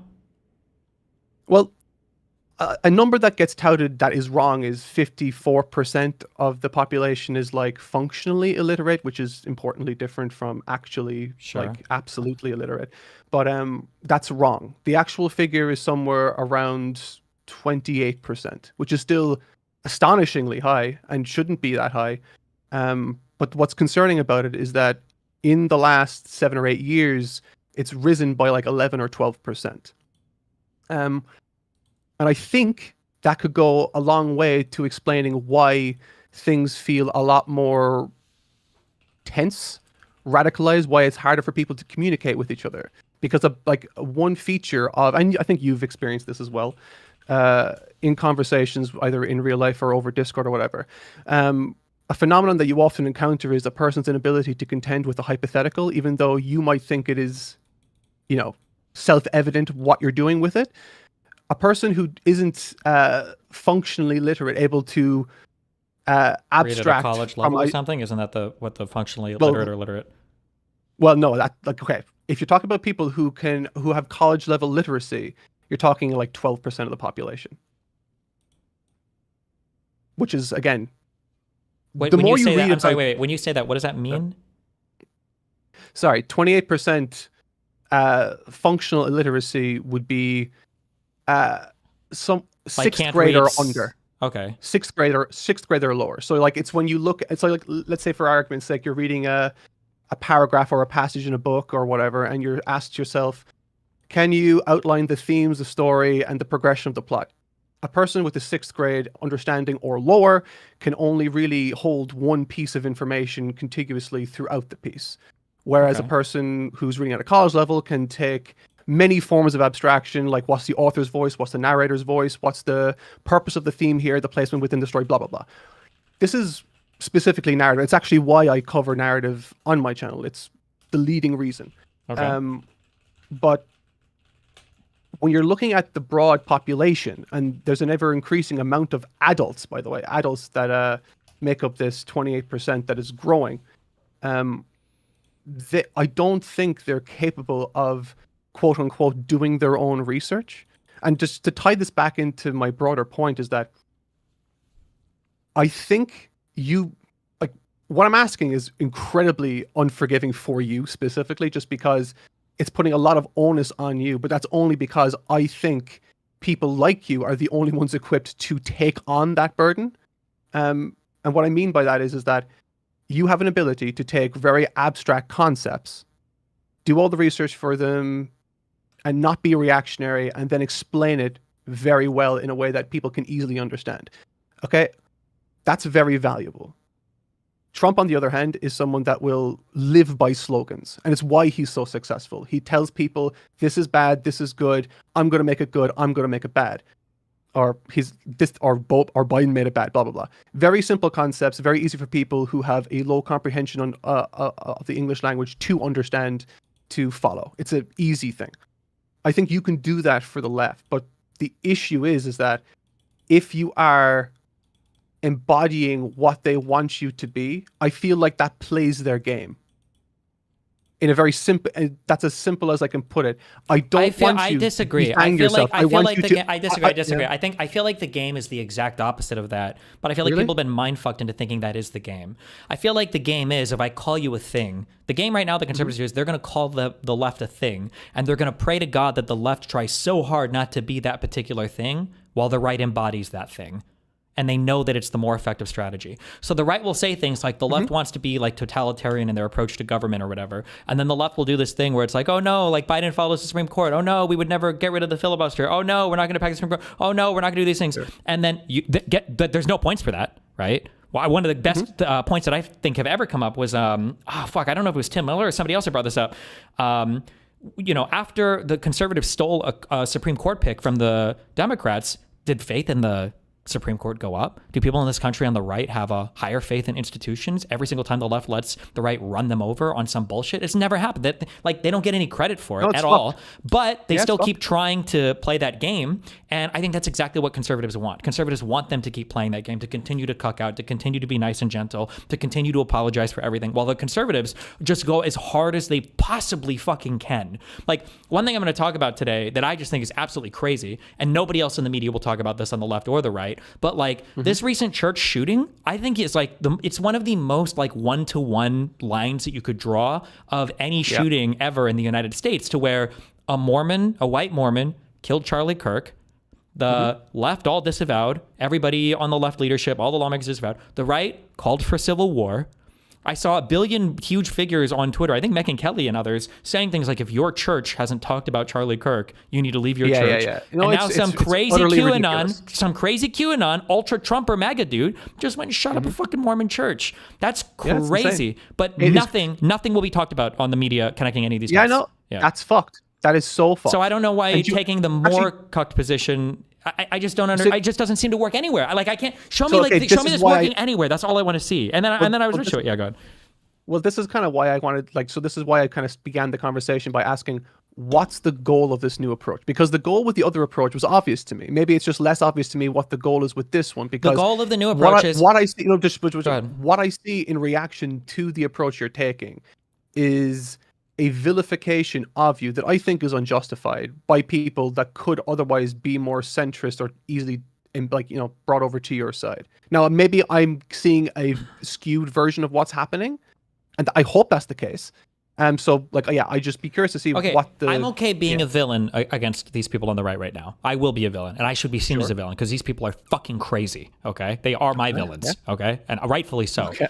I think that the thing that goes missed a lot is people tend to identify with the media that they consume, the figures that they watch. Like you feel some kind of like personal buy-in. That's why in the past, when I would debate people on the right, if people would see me smash their favorite content creator or have like an amenable conversation with them, they'll be like, oh, I'm when you made that guy look dumb, it made me feel dumb. Or, oh, when you were nice to this person, it made it feel like you were being nice to me. And so people come over. I think there's this huge swath of people. I'm basing this just on emails I got in that No Kings protest. I think there's this huge swath of center-left people that feel like they literally have no voice and no spokesperson. That they're sitting here watching the country going, what? I definitely think that's true. Yeah, I think they're sitting here watching the country. It seems like it's going in a very weird direction. You've got Hakeem Jeffries out here on his knees for fucking Eric Adams, one of the biggest fucking losers in New York mayoral history. Okay, almost up there with Giuliani, not quite. You've got, Chuck Schumer is constantly, taking it up the ass for the Republicans in the Senate to do whatever they can to negotiate on all this bullshit related to the shutdown. Everybody in the center-left media, CNN, MSNBC, NBC, WAPO, New York Times, are all bending over to give the nicest, flattery interviews to everybody on the right. And then the right-wing media is a nonstop salvo of lies, of propaganda for the president, of working directly with the administration. It's crazy. And I feel like if I lived in a media environment right now where I felt like there were a lot more strong voices on the center left, I probably would still be doing kind of the softer, more like, well, let's have a conversation and talk approach. But I don't feel like there's almost anybody in media that makes me feel sane at the moment. So I'll fill that role right now. And it's also something I have a natural inclination to, is like screaming at people. No, I understand that. I understand there's an element of indulgence to it as well, because it does feel good to sort of just have a bit of righteousness to go in that direction. I totally understand that. Just so I don't want to straw man this particular position that you have. So just is my understanding correct to say that you were doing this because you are embodying a voice that you don't think is there, that gives people in the center left a sense that there is someone there that makes me feel sane? Yes. And your fear is that if you're not that voice, that they will what? You just feel like crazy, so then you have to change. You either become a tanky your fear is that they will change. Okay. Yeah, because I guess if my view isn't shown anywhere in the media, I must be wrong, and then there's nobody that I can kind of resonate with, and so then I guess I either go become an independent retard moderate voter, or I go far left and find somebody who's at least willing to speak up stronger for the things they believe in. Sure. I think there's do you not think that there's a way for you to be sort of not vindictive, but rhetorically effective, while also being very harsh on these people, because it's so easy to be harsh on these people by being okay.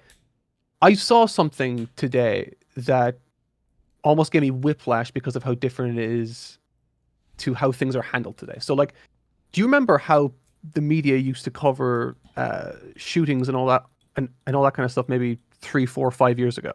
Sure. I don't know. Yeah, I don't know what specifically what you're talking about, but go ahead. Oh, sorry, Ed. Like they wouldn't ever mention the shooter's name, their mission, anything they said. Oh, the sure. whole idea being that the whole country was unified in saying, fuck these people, they don't deserve anything because they're psychotic murderers. Sure. That's so radically different now. And again, I think it's all feeding into this ecosystem that's really everywhere, where everyone's feeling like it's a team sport. And I think leaning in this direction sort of further cements one side versus another. Now, not to say that there shouldn't be two sides fighting against each other. As you said, the people who are on the MAGA side of things are really too far gone, and like they but they want it to be team sports. If you're not playing team sports and the other side is playing team sports, sure. What do? You ever play a game like Gauntlet Legends, or you don't play any games? Fuck, I don't know. Like sometimes you can play. Matter. I get the metaphor. You can play cooperative games where like one person is like fucking min-maxing and stealing every pickup or every drop for the entire party because he just wants to gear himself up, and then everyone else is like, "Fuck, yeah." Yep. No, again, what I'm ultimately saying is that I think there's a huge preponderance of people a growing preponderance of people that are unable to think abstractly and critically simultaneously. And I think the approach that's being taken right now could be refined such that you don't just push back against the crazies on the right, but you can also create space for, those smaller followers that can would otherwise be picked up elsewhere. Like, one thing that I was sort of anticipating from your channel that never materialized was, do you remember that you had once upon a time a plan to create a video chronicling and presenting a full account of what happened on January 6th? Yeah, the legendary J6 video. Yeah. Right. But like, unironically, that would be such an incredible piece of media to have online for people. I understand. Just to I want to do this, and I'm still like I'm going back and forth on it with a script and a guy on it. But like that's a video that I think would be nice to put out that chronicles things and kind of like helps people explain it better. That's not changing anybody's mind on the right. There are a billion videos like this. No, I'm not. Of a billion things that like for the moderate dipshit voter or for the person on the right, they're like the resources are all out there for a trillion of these things. None of it has worked. Again, like it's all abstract. It's all like multiple layers of things. Like there are like genuinely large preponderance of the population will not be able to contend with that information unless it's presented to them in one contiguous narrative. And then if they need, obviously you fill the description then with all the sources and whatever, right? But my mission here isn't to say, hey, you need to appeal to the right. Absolutely fucking not. To hell with those people. All right. I'm the far right now. I mean, all right. There are definitely people that are more moderate that I think you can be more palatable towards while also still standing your corner and fighting. Who and where? On what platform? Where would this work? Give me an example of this. How do you mean? I mean, I'm talking specifically. You could be on Piers' platform. So, like on Piers' platform, give me an example. So I should say, like, okay, I disavow the violence, guys. What do you think the conversation goes to after that? What do you mean? Oh, like very easily. You could I don't think it's unreasonable just to say that it takes 2 seconds to say, okay, I disavow that. Yep. Where's Trump's? No, yeah, and then they go, we're not talking about that right now, and then they just go to the next tweet of another leftist. Like I've seen this happen on show after show. This is why I'm asking you. I know in your head, I know that you have like the fantasy. Everybody has this fantasy of where the conversation goes after. Then we have a nuanced discussion on why the right can't disavow violence. But on shows where other people have disavowed, it never goes there. Then they just go, well, what about these tweets? Well, what about this person on TikTok who said this? Well, what about the, this like Kamala said we need to fight in 2016. It never. This is why I'm saying, if any of you guys, because I've heard the same criticism over and again, if any of you could show me like a single time in the mainstream media where after somebody disavows, then it goes to why won't Trump do it? Then I would give this approach so much more credence. But right now, this just feels like the game that Republicans want you to play. That's all it feels. I totally get that, right? But if you're on a talk show and someone brings you in and say, hey, what about this? They aren't going to jump off of you after one sentence because you didn't give them the answer that they wanted. So what I'm saying is that by just nipping their initial pointed criticism in the bud, you can then unload and you have all this social currency to spend then. You'd have no social currency because then it'll go back to every quote. Fucking Andrew Wilson wanted to quote me on something that I'd said 2 years ago or something. Or somebody else will have quotes from other... Again, if this is true, just show me one time. I just want to see it happen one time. No, I'm not asking... So, okay. Are you back saying? up. Are you saying this has I'm never not- happened yeah. successfully, but you want me to be the very first person to deploy this successfully? You were the very first person I saw deploy arguments for the center left that made it seem reasonable during a time where no one was making that content. I feel like I'm not actually saying. I'm not saying to change what you're doing radically. I'm just making the observation that there's an opportunity being missed by just a small tweak. I don't think you need to be any less combative at all. I'm just saying, why not just say, yeah, I disavow, and then fuck you, fuck you, fuck you, fuck you, fuck you. For X, Y, and Z reason. If I could just see that working ever, because then when I say the I disavow, first of all, I'm pretty sure on the what's Pierce episode stopping I it from did. working? What's stopping it from working is that they control the conversation and they get to talk about what they want to talk about. Piers is in control of the show. On the episode that I was on, it was 4v1, and then after they if they extract my concession, then they'll go to the next thing of like, here's this tweeter, here's this thing that somebody said 4 years ago. That's what they did. I think on the very next episode they had on two guys. I think, or not the very next episode, but they had one with Tim Miller and another guy on, and it was just like, what about this? What about this? What about this? What about this? The conversation on any of these shows has never, ever, ever, ever, ever, after some Dem is disavowed or whatever, has never shifted to now I want what the Republicans do it.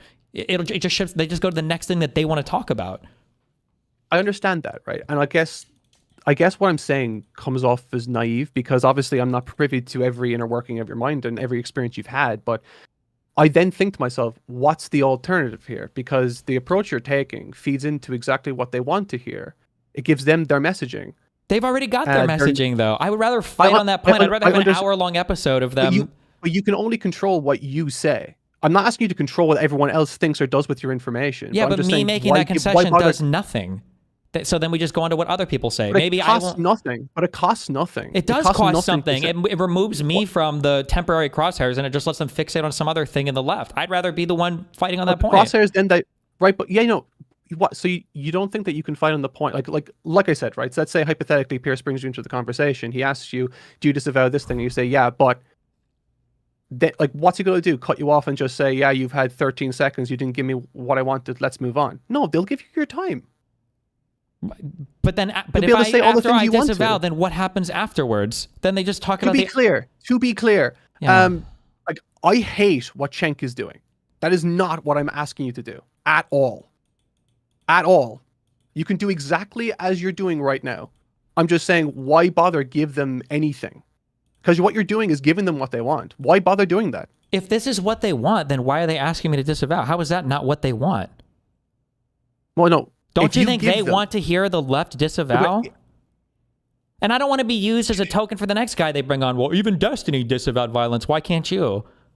Well, what's the alternative then? The alternative is I think the president of the United... As in, there are some points that are worth fighting for. I'm not going to disagree with you here. Yeah, but I also think there's points that are worth fighting for where if you have to make so many concessions, it's what the fuck is even the point at this point? Why am I on a show with a bunch of people who can't admit that I think it is unreasonable for you to have to do this all the time for 100% sure. But as I said, there are some people that are unequipped to be able to do the things that need to be done. And I just get the feeling, right, that if those things aren't dealt with, it's only going to get more extreme, more severe, and it'll just get worse and worse and worse if everyone has their foot in the gas. Yeah, but if I do this thing, it's also getting worse and worse and worse and worse. Me disavowing but doesn't... then you can say that you're not contributing to it. Do you think you're contributing to it by taking a different approach? I think that you contribute to it by disavowing on one side and allowing the other side to ramp up the temperature indefinitely. I think that contributes to it more. Why can't you just... You're right, but I mean, if you kept your approach the exact same way as it is, but just took away their ability to say, you didn't disavow, you're a demonized, you're a shit person, I don't see the downside to that. The downside is that it just looks again like a one-sided disavowal. No one on the right will disavow anything. You can still get the left to disavow over and over and over again. And would that make them look unreasonable to people who are sitting in the middle? Well, but clearly they don't look unreasonable, right? If Trump won a second election, they don't seem to be looked at as being very unreasonable. No, I get that. I mean, I think the last time we spoke actually about the election was over food, and you were very certain that Trump was going to lose, and I totally get the idea that was I very certain that Trump was going to lose. Well, that was what you came across. You could have been memeing. I don't know, but okay, because I don't think I've ever. I think the odds I gave were always 60-40 or something at best, or something, or 65-35 for Kamala. I misinterpreted then in that case, but I don't know. given the way, like, just especially, you're doing like this tour around the United States, right? And you're meeting all these different people that are screaming in your face and whatever. That's fun, but like, I don't know. You're right 100% in saying that like I'm putting an unreasonable amount of responsibility on you that should otherwise be going to the people that are being demonstrably unreasonable. That's 100% true. Here's a question. Yeah. Let's say that the Republican Party continues to shift, and now we're at a point to where all of them are race realists, okay? And before I go to discuss black crime or anything on shows, they need me to say, I need you to admit, Destiny, black people have the warrior gene, and they are at least slightly more genetically predisposed to crime than white people. Is that a concession that I should make before I move on to the next part of the conversation? No, but I can tell you why. Why? So what you just said there is objectively untrue. You can't... Like, to be honest, I don't know. First of all, I don't even know what 100% what the genetics answer is on that. But let's assume that it was. Let's assume there was an element of truth to it. The warrior gene. It's. I mean, that's like the retarded conception of it. But the idea that some people, some clusters of genetic things might be more prone to violence or testosterone or whatever else. But my point is that like that's an objective claim. Someone's asking you just to say, hey, do you think it's bad that this person died? I don't think that's an unreasonable position just to say, yeah, I think it's bad that that person died, and I think who did it was a shit person. But that's not what they're asking. They're not asking, is it bad that that person died? They're asking, do you feel guilty for it? That's what they're asking when they tell a left person to disavow. Okay. They're saying, this is partially your fault. Do you actually take responsibility for this and apologize? That's what the underlying ask is. In that case, then answer it in the way that I just did.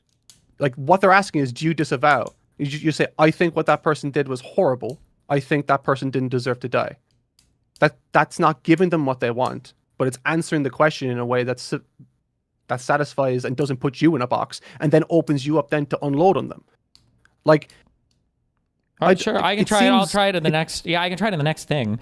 Like you don't need to. I'm just hoping. No, I mean I will. I understand what you're saying, but it's like at some point, like the rhetorical maneuvering becomes. It just feels so fucking retarded that I have a president who is 100% but like retarded to a point where I don't want to engage anymore. I'd rather be a pro gamer, or I'd rather take my AR-15 and go to the range every day and get ready for the inevitable collapse of society than have to figure out how do I navigate this environment with people that are so unfathomably fucking retarded, and commentators that are so unfathomably committed to the fucking next Nazi uprising in the United States, where it's like, how can I do a thing to where I am appealing to people while ignoring every single inclination I have to attack because of how absolutely abhorrent and wrong their position. Like, it just feels so fucking ridiculous at some point. Like, it is ridiculous, and I totally agree and totally am sympathetic to the position that you're in. But as I said, the United States is like, and like broadly, the rest of the English-speaking world, as far as I can see, has a real literacy problem.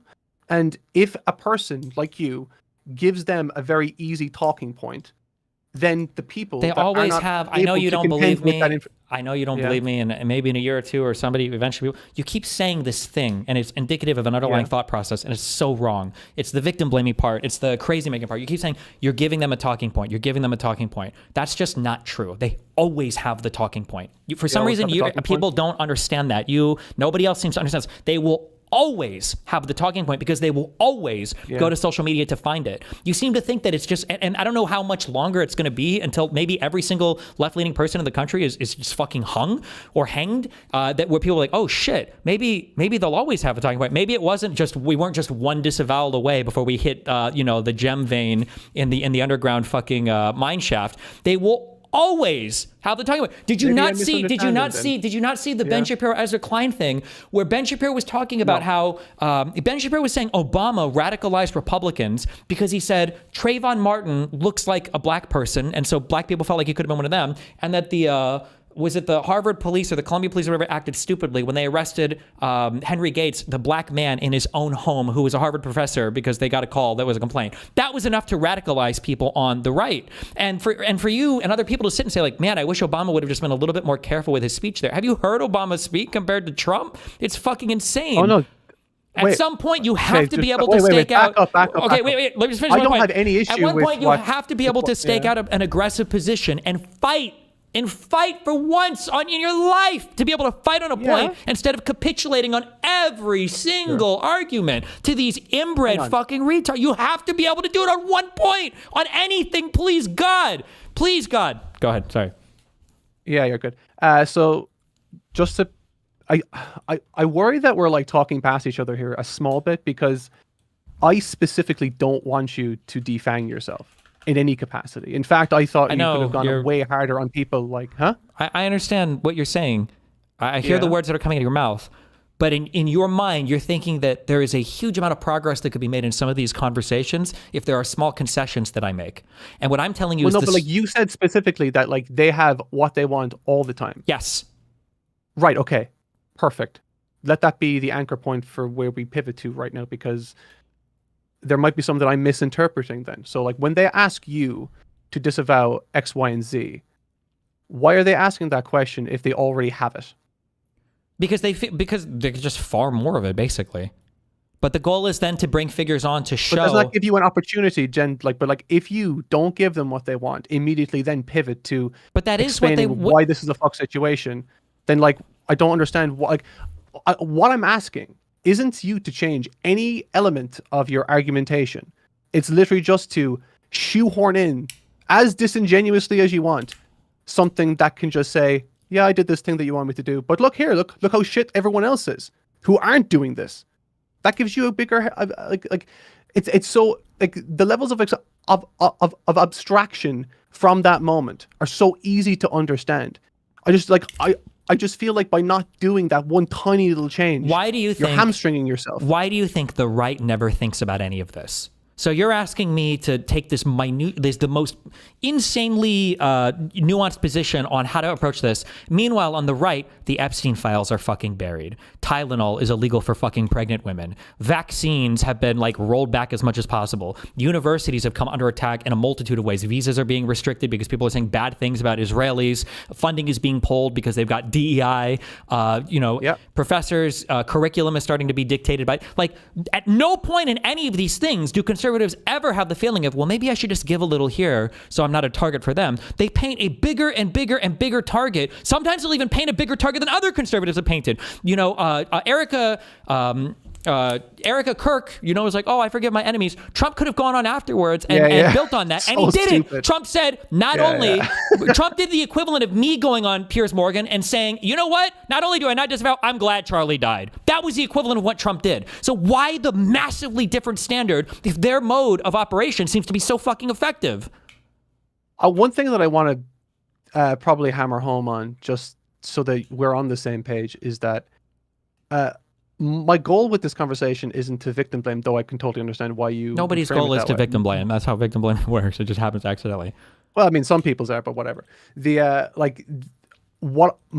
My idea is just basically to make you a more effective and annoying weapon against them. That's literally what it is. Yeah, I understand, but I don't think it's effective or annoying. It's exactly what they want. Like when somebody Why would that be exactly what they want? Because it's literally what they're asking for. You said that what they want is okay, so just back up. Maybe I misinterpreted. You said that exactly what they want is for people like you to disavow. Yes. And so they can clip you. But you've also said that what they want is for people like you not to disavow. No, I don't think they want people like me to not disavow. Why? Did I say that? But why wouldn't they want you that? Because that would be because you're embodying then exactly what they are claiming the left is. Yes, because they want it. But what the left is what they show their audience, is what they want the left to be. So they'll find whatever they can on Twitter to justify this particular position. But my position is not. Why? But why is you being that person that they can point to better? I don't think I am that. No, hold on. What the randos that they find online are not people who are saying, I don't disavow any violence. I'm glad. I'm sorry. They're not finding people who are saying, like, I'll disavow violence once Donald Trump does. The randos that they're finding online are people who are, like, celebrating his fucking death. Yeah, celebrating. Yeah. Yeah, I don't think I'm going on the show and being like, I'm glad Charlie Kirk died. Haha, that would be a very Republican thing to do, by the way. And they would all defend themselves for doing it. What I'm just saying is that, like, I think that it should be both sides. And I'm not going to do it until the other side does it. I think that if I was doing exactly what they wanted to, I don't know if they would be making such a fucking big deal about it. I feel like the reason why people get so fucking triggered on the Republican side is because they're seeing me take take the position of, I think that the other side needs to disavow first. And I think that actually triggers the fuck out of them. Nobody's saying like, oh no, Destiny disavowed. Like our position is so much weaker now. Like if that was the case, Republicans wouldn't be able to do this because Democrats have been disavowing for 12 years. Hang on. Look, I think the issue is that like, I think what they want, I think I'm understanding maybe your point of view a little bit better, but I think there's still the distinction that can be made that could very easily improve your rhetorical effectiveness. I'm fucking sick of using the word rhetoric and rhetorical, by the way. They want someone to point to and say, this person does this and they're on the left, but they stand in direct contrast to all the crazies that are on their side, blah, blah, blah, right? Why not just have it be a very small soundbite and then just use your time then to point to everything that the right does? I just like, it just doesn't, I don't know. Like it to me, that isn't a concession.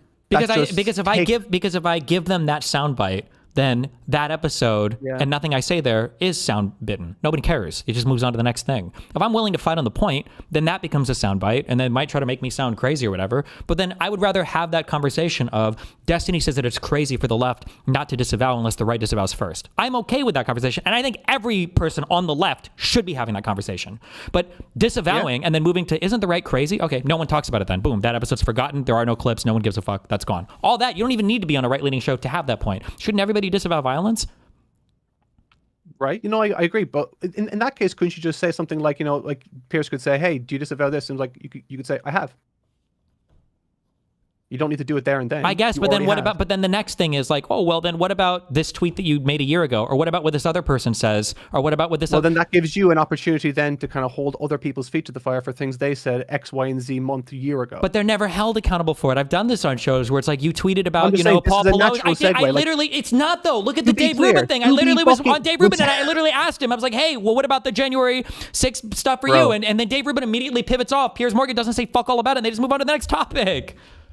You are never okay. Look, can we just I think talking about the Piers Morgan show is actually a good example of this. When you're on that show, you're never going to be able to get the rhetorical upper hand over someone who controls the pace of it, who will cut you off, who will dictate what's being spoken about. I think that's a losing battle. I think you'd agree largely that like you thinking that you can control the narrative on that stream is a reasonable. I mean, maybe you did. Disagree. No, but I feel like putting up the fight gives other people the ability to do so a little bit more. Like I think Mehdi, when he went to talk to Piers, he might even mention my name about the firefighter thing. Maybe he was a little bit more emboldened, or other people online are a little bit more emboldened if they are at least seeing somebody else do it first. I think it does help. I think it pushes the conversation in a certain direction. And I would super rather have people fighting on aggressive points rather than the constant defensiveness of everything. I don't think you should be defensive at all. Just then why should I have to disavow in a time when the president of the United States won't? How is that not? That's a defensive position. Is having to say like, okay, yeah. No, it's not, because it actually opens you up to be offensive. It gets the bullshit out of the way that they want you to talk about, so that you can get in the way of them and say things that they don't want you to say. If that happens anywhere, I would love to see that happen. I just don't ever see that happen. Like if that, like that's the thing. Every single time that they come to you and say, "Hey, disavow this thing," like, yeah, okay, I already have. Just show me a time where somebody disavows and then the conversation moves to an aggressive perspective against the conservatives. I've never seen that happen in my life. If it ever happened, then I would change my mind on this. Well, you have your time on the show. Yeah, and I would rather have my time fighting on the points that I did on that Piers show. You can literally already, like literally, the thing that I'm saying is like, if you add this thing to the start of your statement, they can't hold anything against you then. But okay, at least not. I mean, Andrew Wilson was literally bringing up like a tweet or a statement I made like a year ago, so we would have fought over that. I don't even know what that was in reference to. But by anything, by the way, I don't mean that they can't bring up your past and all that kind of stuff. They'll always find something for you. But the box that they initially try to put you in, they at least won't be able to do that. And the effort required to circumvent that is literally half a sentence. I just don't see the downside. Okay. It also stops them from demonizing you. I don't know. If again, this hits like a billion times harder. If you can just at some point, just if you ever see this ever happening ever a single time in the media, just shoot me a clip of it. I would love to see it happen, because I've seen it happen the opposite way so many times. I feel like Mehdi would probably do.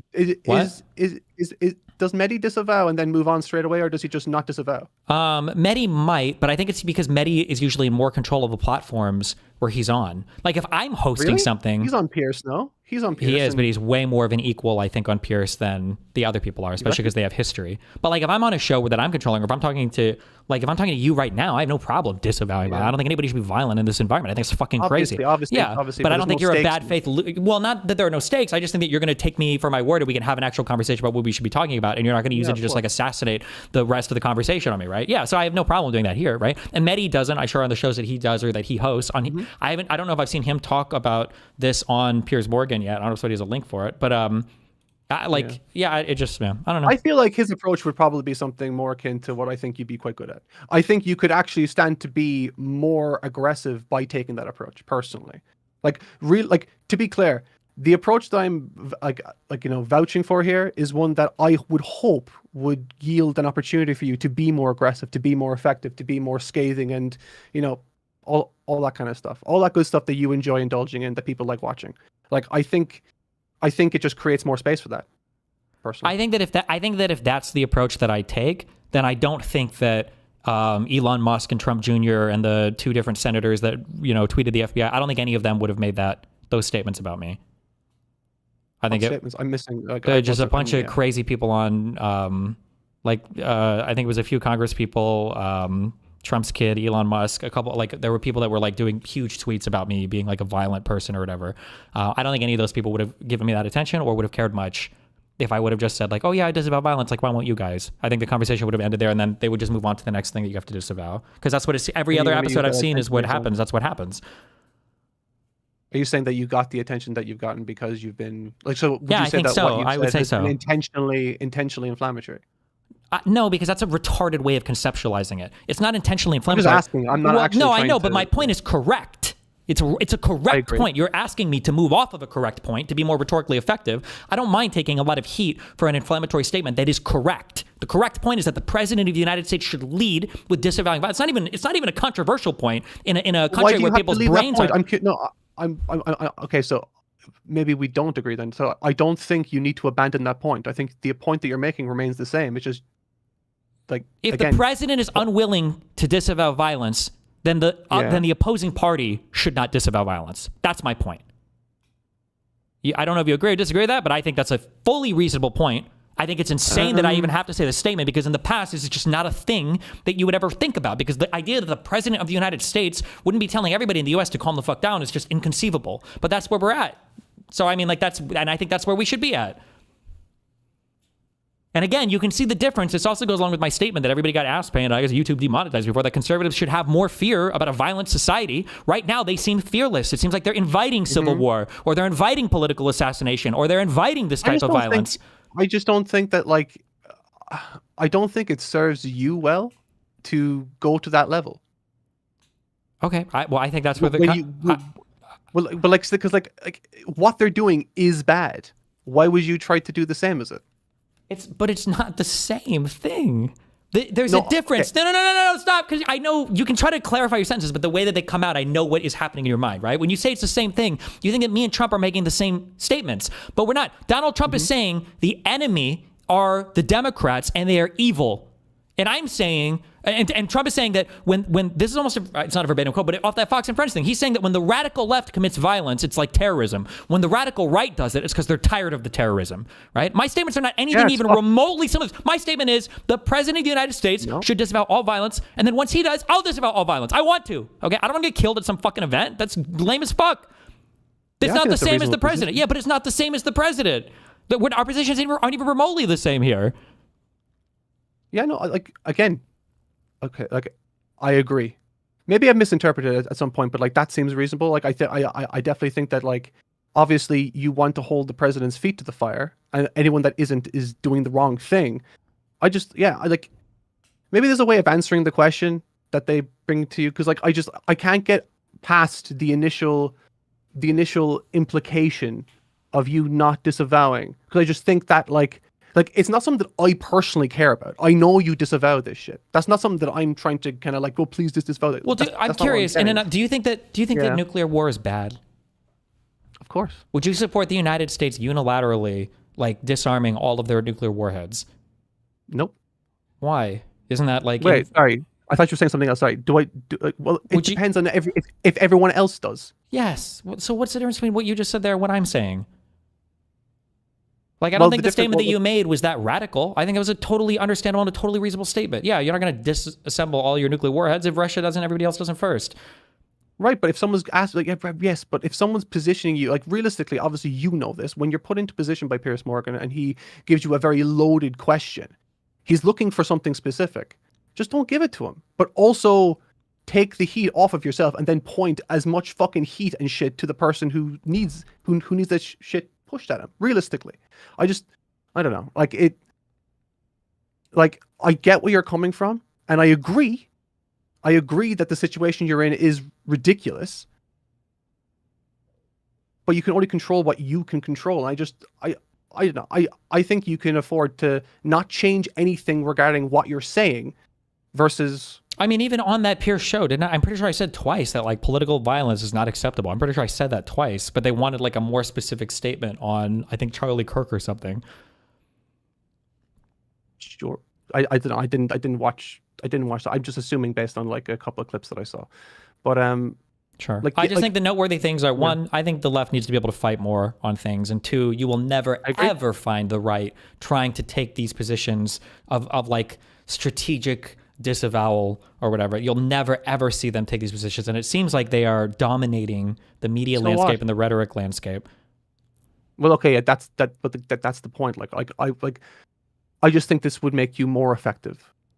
Okay, that's all. I'll keep it in mind. Okay. Yeah, I don't mean, like, maybe I'm like, I don't know, naive. I don't know, but like, it's just so strange that, like, it's gotten to a point where when you want to be the adult in the room, that's seen as a weakness.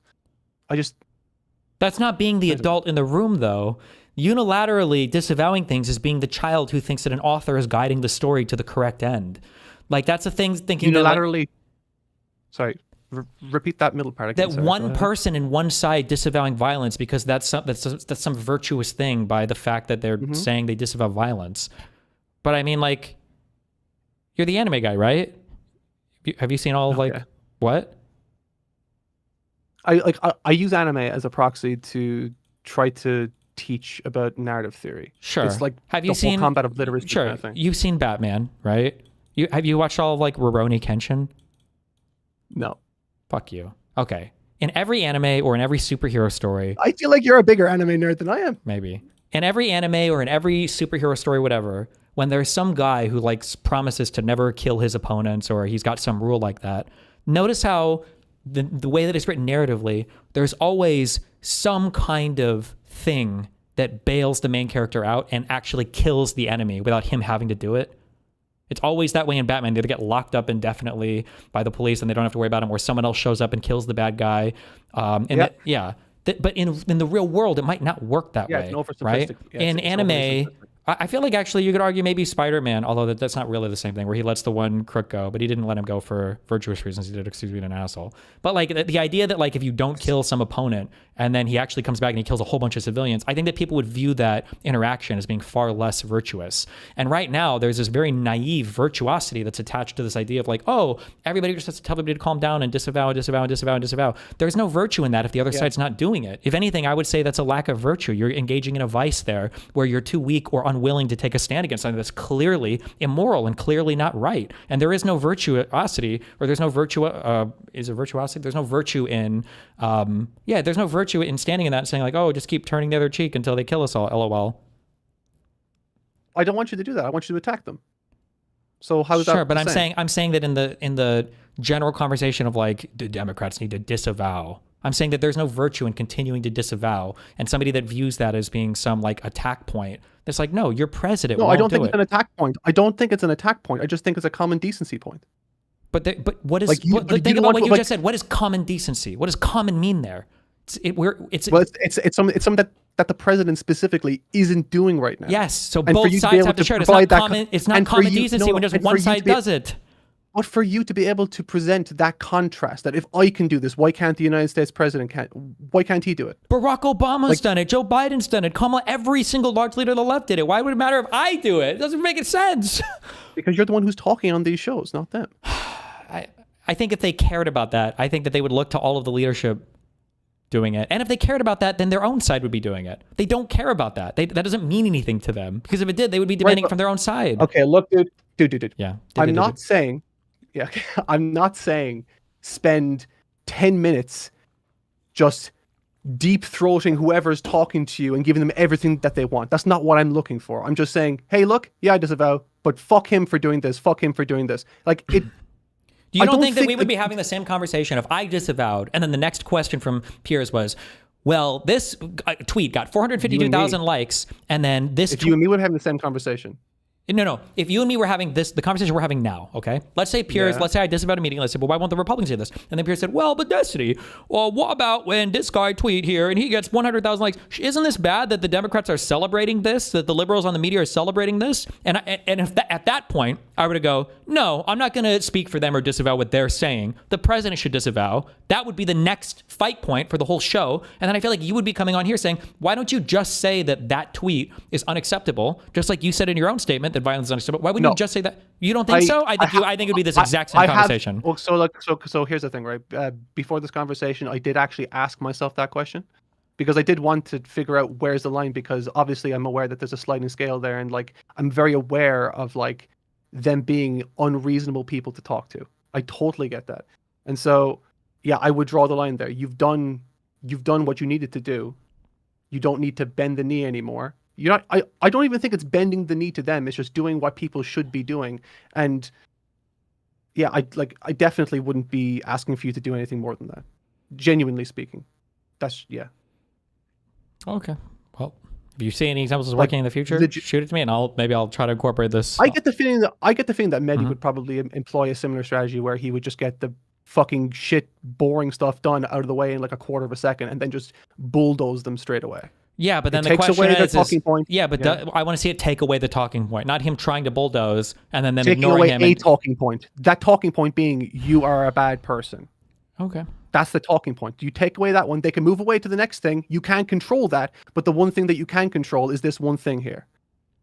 It gives more credence to what you're saying in the moment as well to people watching, if they're watching the entire thing.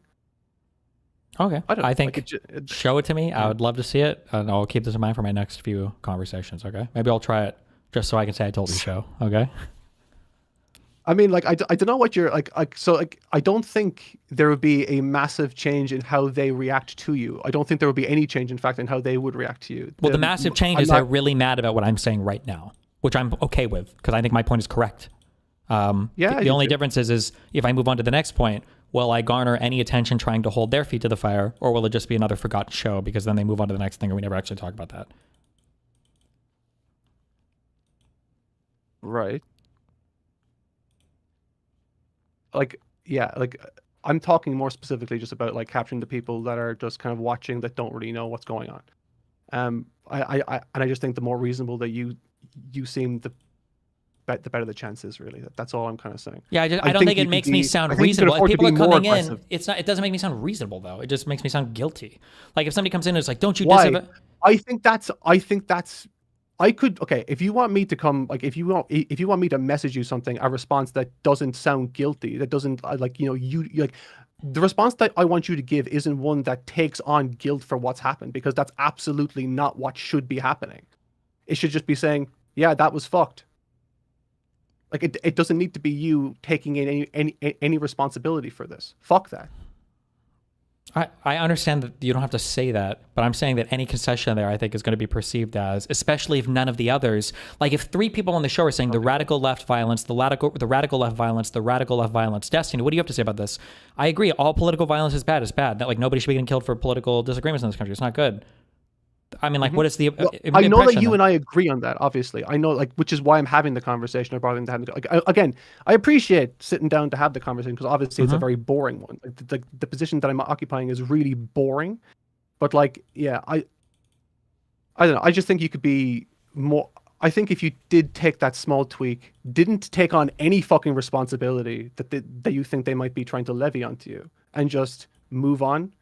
I think there's more room for you to be more aggressive and more effective, and to hold their feet to the fire. That's the only reason why I bothered to have the conversation, because I just think it would be a more effective approach. Okay, all right. Yeah, I love you. I appreciate you.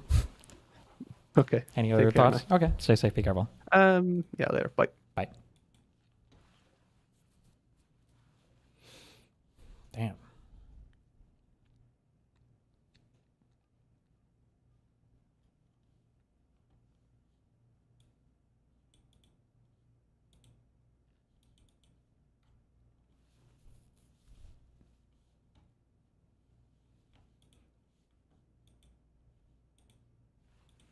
Oh, I saw him back to doing his college events that he announces like 1 hour before he goes live.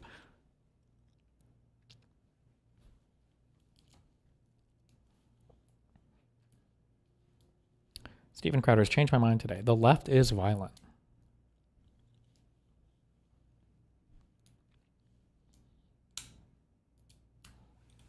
Also, are we not like aware that people can take pictures of your cell phone screen? This was humiliating. I saw this. Holy fuck.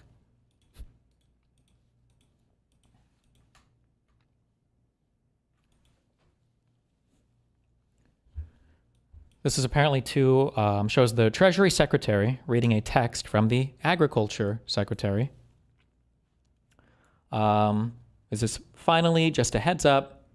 I'm getting more intel, but this is highly unfortunate. We bailed out Argentina yesterday, and something. Oh, and in return, the Argentines removed their export tariffs on grains, reducing their price, and sold a bunch of soybeans to China at a time when we would normally be selling to China. Soy prices dropping further because of it. This gives China more leverage on us on a plane, but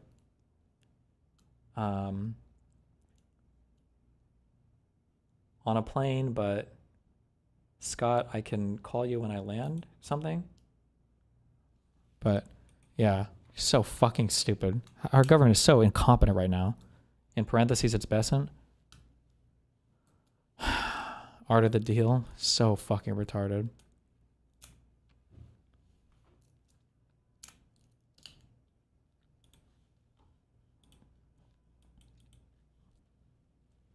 Are we shutting down the government? I think it's today. Is it supposed to happen today?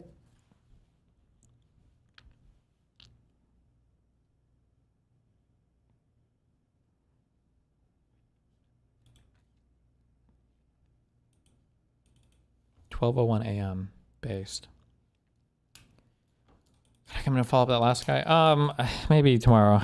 I hate these conversations. I feel like I've had these conversations so many times. Okay. Jesus.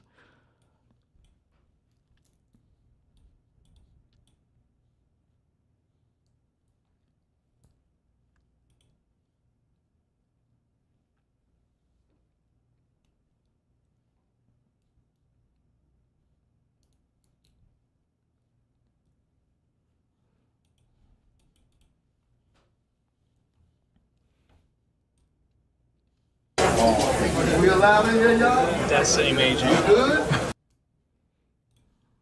Sorry, what is this? Prime Minister Benjamin Netanyahu is visiting the White House as we are talking today. He addressed the UN General Assembly here just a few days ago in New York. Now, the International Criminal Court has a warrant out for his address. They say that they accuse him of crimes against humanity.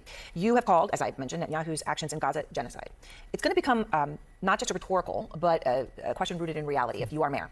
As mayor of New York, you will oversee the next UN General Assembly, right, if you're mayor. Will you abide by the International Criminal Court? Will you have Prime Minister Netanyahu arrested if he's here? Look, I've said time and time again that this is a city that believes in international law.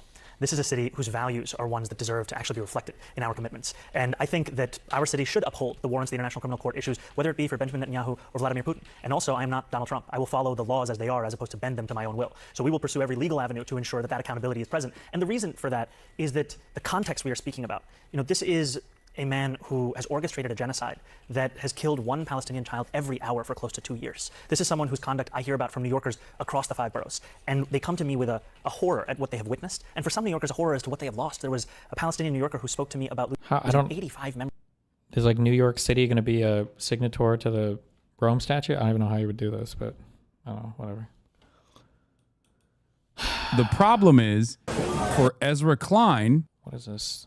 Oh, Hassan gets confronted by Destiny Fan. Oh, this is so retarded. Oh, these were Hassan links from a while ago. What is this? The problem is for Ezra Klein and for numerous other power players within the Democratic Party, the expansion of the tent only goes in the rightward direction. They do not want to expand the tent, even from the rightward direction, with considerations of the economic harm that all Americans are. Okay, he's retarded. Okay. 9 in 10 young. Breaking. Judge William Young, a Reagan appointee, delivers the most scathing legal rebuke of the Trump era, ruling that Trump and his cabinet illegally targeted pro-Palestinian students for deportation to strike fear into First Amendment protesters.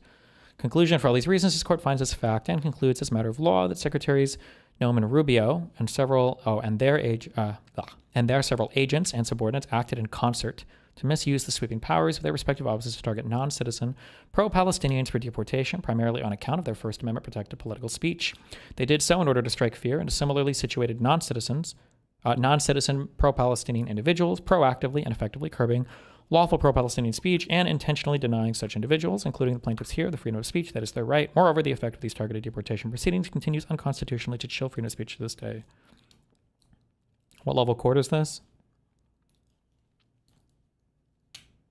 Open the court docket. Look at the header.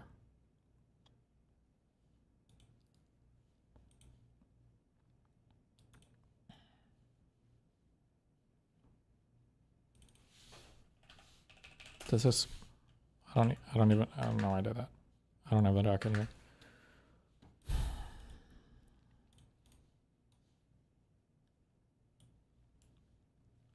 Atheist versus Christian versus spiritual thinker.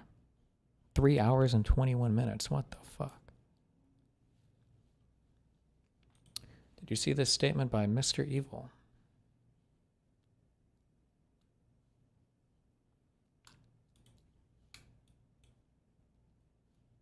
Of the Democrat Party when they have a 33% favorability rating. About the state of the Democrat Party when they have a 33% favorability rating on average in recent months, and they're willing to shut down the government over healthcare. They are shutting it down. We're not shutting it down. We don't want it to shut down because we have the greatest period of time ever. I told you we have $17 trillion being invested. So the last person that wants it shut down is us. Now, with that being said, we can do things during the shutdown that are irreversible, that are bad for them and irreversible by them, like cutting vast numbers of people out, cutting things that they like, cutting programs that they like. And you all know Russell Vought. He's become very popular recently because he can trim the budget to a level that you couldn't do any other way. So they're taking a risk by having a shutdown because of the shutdown, we can do things medically and other ways, including benefits.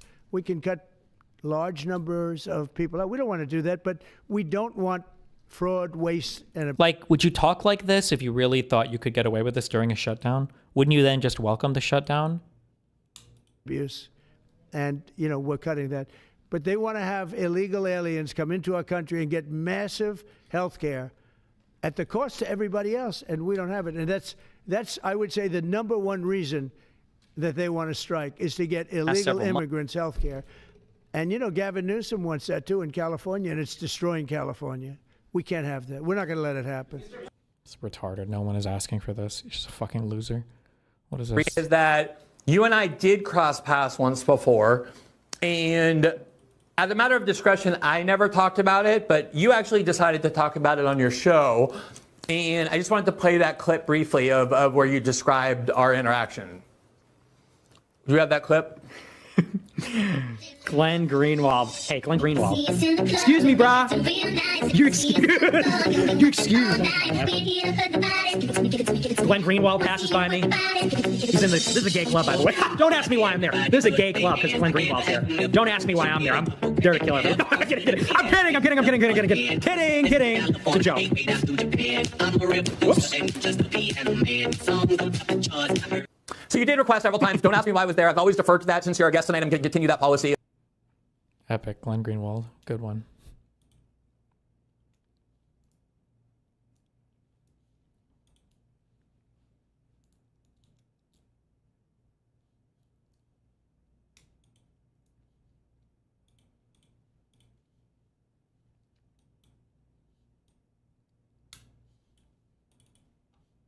Doing the same thing. Did Trump end neoliberalism? No, neoliberalism ended long before Trump. When did it end? Well, it ended in the financial crisis, really. 2008. Yeah, I mean, I think that it was these neoliberal free market principles that led to the financial crisis. And everybody at that point began to realize, yeah, if the state doesn't step in and regulate, you're going to have more of these crises.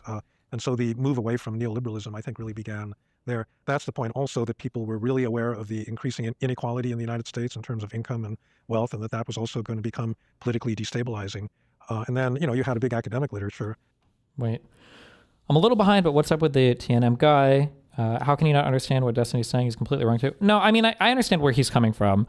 I think one problem that a lot of people just haven't accepted yet, but it's getting it's getting to be more accepted. I think people just don't realize how far gone the GOP is. Like, I think people look at the current media environment and they think it's not as intentional as it is. Like the Republicans, and I'm trying to wake people up to this, once you see it, you can't unsee it, like how in sync they are and how coordinated they are from top to bottom on all their messaging constantly and consistently and for every single fucking issue.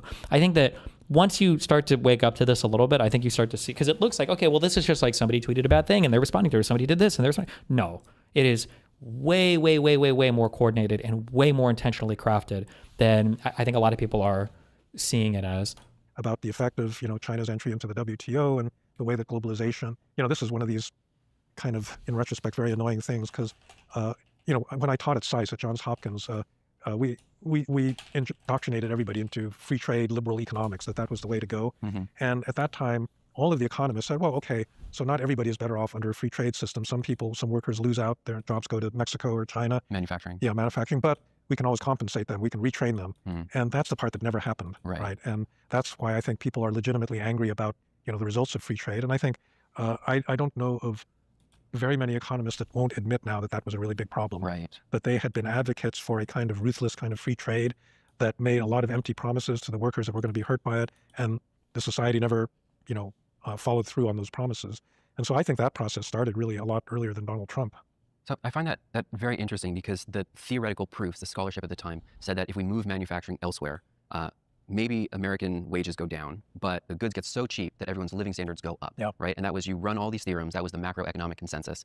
Was that ever true? Was that a lie? Was that a piece of propaganda? Well, no, it was obviously true because you had Walmart where you could buy stuff really cheaply and any worker could do that. But, the question, it's more of a value question, I would say, that if the consequence of having all these cheap consumer goods available is that a very significant part of the middle class basically falls into poverty or into opioid, addiction and, all of the social ills that go with this kind of downward social mobility, is that a price that is worth it?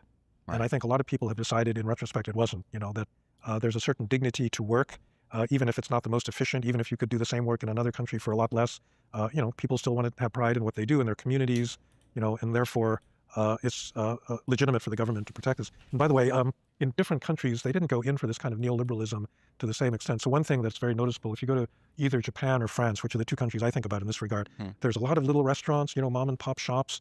There's still a lot of kind of small business retailers. The downtowns haven't emptied out into these big box stores. And this is all deliberate, it was protectionism, because I think that in those societies, people realize that we have a certain way of life and we don't want to disrupt that way of life, even if the Americans have this efficient system where everybody, just goes to Amazon or goes to, Walmart or something.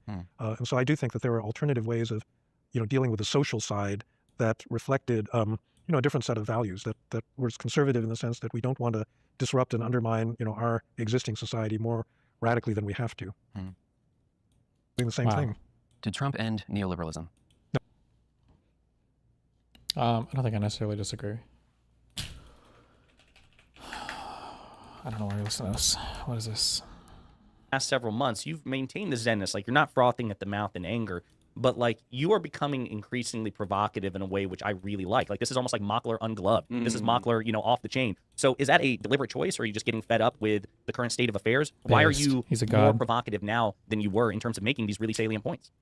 I think that we can't let Republicans have a monopoly on this escalatory rhetoric at all times. We can't let Trump and then Stephen Miller and then everyone from the top down all using this escalatory rhetoric, and then every time we try to either match it or say something that we think, they freak the hell out. At some point, we have to match them, and they have to understand that when we get back into power, if we get back into power, hopefully, that we will have, fingers crossed, that we will have leverage that we can use against them. That, I mean, I mean, what Destiny said was true. Republicans do need to be worried about what happens when Democrats get back into power. I don't think they should fear for their safety. But I think when they see the FCC being weaponized, Ted Cruz was like, hey, this is a slippery slope. When we see Comey being gone after Donald Trump asked Pam Bondi to do that, that's a slippery slope as well. So Republicans need to understand that everything they're doing now can come back to bite them. I know they think Democrats already did this, but we can't let them have a monopoly on all of this. We need to match them, and then we can together tone it down. Or we just keep getting dogged on as Republicans escalate and Democrats are too scared to match the energy. Well, listen, I mean, you're preaching to the choir here because this is Absolutely something I used to say this to Destiny. I've said this to so many others as well, which is that if you're going to have a system of norms, by definition, it needs to be reciprocal, right? You can't have a situation like civility, political civility. I love the way ICE terrorizes Chicago, brutalizes protesters in gruesome scene.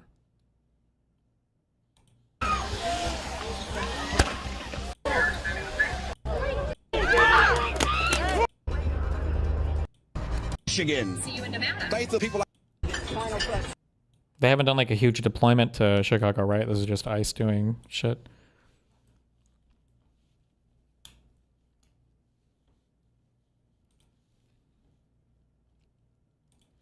Ben Shapiro on Piers Morgan. Oh, God. Wait, 12 days ago. Brian Shapiro.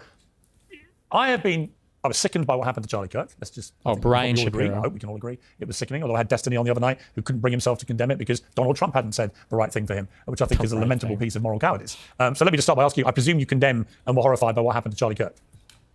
Absolutely. I was on the air, Pierce, when it all happened. I got emotional. The first thing I thought about were his kids and his family. This is not only bad for Charlie Kirk, obviously, and bad for his family. It's bad for America. And I also feel for everybody that was traumatized, that was there that day, that had to see that. Now, with that being said, of course, I didn't agree with basically anything that Charlie Kirk stands for. But with that being said, anybody that's celebrating his death, I think that's despicable and it's disgusting. And I've called that out, and I've been very consistent on my opinions since day one. If there's one thing that me and Charlie Kirk certainly agreed on, it's civil discourse and having political debate. I enjoy doing this show, Pierce, and I enjoy having respectful discussions with people that I disagree with. So this is a horrible, horrible situation. We can never condone political violence, no matter what side of the aisle it comes from. Why have so many people on the far left, the woke left, been so brazen in their gleeful celebration of what happened to Charlie Kirk? There it is, the next Well, line. my response to that, number one, is I'm not on the far left, so I certainly don't speak for them, but there's people on both sides of the aisle. I know Republicans don't want to hear that, but there are crazy lunatics on both sides of the aisle that celebrate really horrible things that happen to people in America. I don't agree with them. And if you're on the far left or the far right and you celebrate anybody getting murdered, then there's something wrong with you. And I don't feel bad for any of those people that were fired for celebrating his death. I think it's disgusting. Now, if you're just talking about him and saying, well, he wasn't a good guy, here's why I didn't like him, here are some of his quotes that he said in the past, I don't think you should be fired for that. I think there's a way to call out political violence and say Charlie Kirk didn't deserve this. I feel for his family, but I didn't like Charlie Kirk and I didn't like what he stood for. I think you could make both points respectfully. Okay, Lucas Bean, I've been pointed out to me that you've posted some messages about Charlie Kirk on your Instagram, which we're going to show here. One is a post that's a parody of a Jubilee debate. I'm doing one of these myself soon, titled Charlie Kirk versus Bullet. Can one bullet to the neck outsmart one conservative? Well, that was a short watch. Guys. Number two is a mocked up promotion poster called Kirk and Twerk at Neck of the Woods and hashtag both with the hashtag Charlie Kirk. Do you find this funny? Well, let me just say that I actually am a big advocate for dark humor. And I happen to have gotten a bit of a taste of that over the last, I don't know, maybe decade or so when it came to the right. And their memes of George Floyd, happy birthday being sober for 5 years. When it came to their memes of Breonna Taylor. When it came to their memes of Trayvon Martin, the Trayvon challenge, right? When it came to their memes of Tamir Rice. So I don't know what the issue is. I think I'm engaging in the freedom of speech that the right has been advocating for. Hang on there. Hang on there. Hang on. Do two wrongs make a right?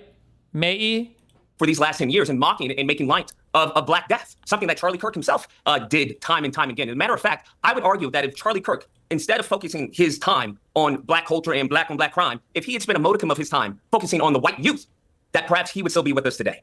Are you pleased he's dead? No, absolutely not.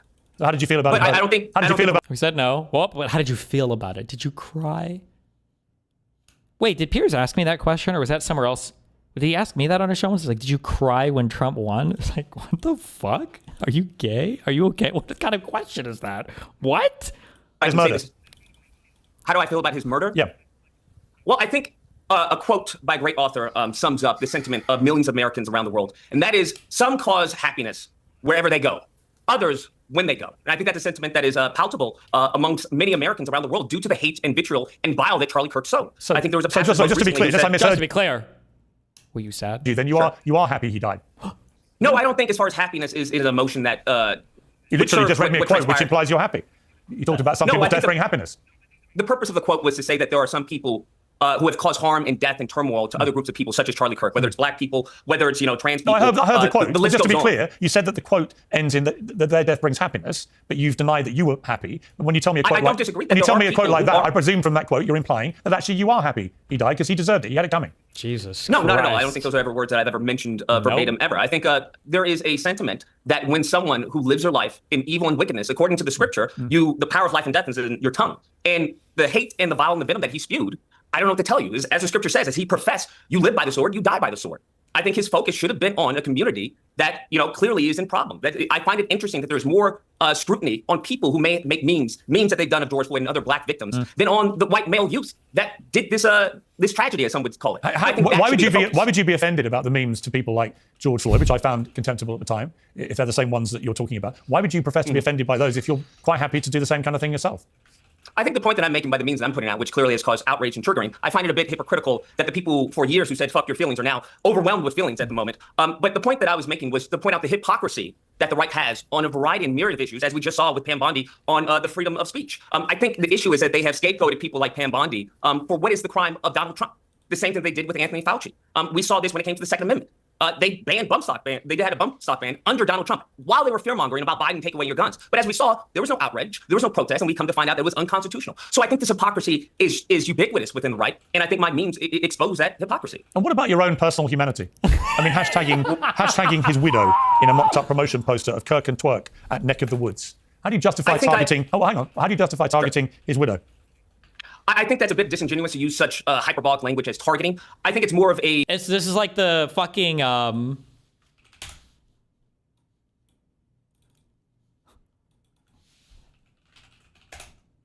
hate it. Dude, this is so cringe.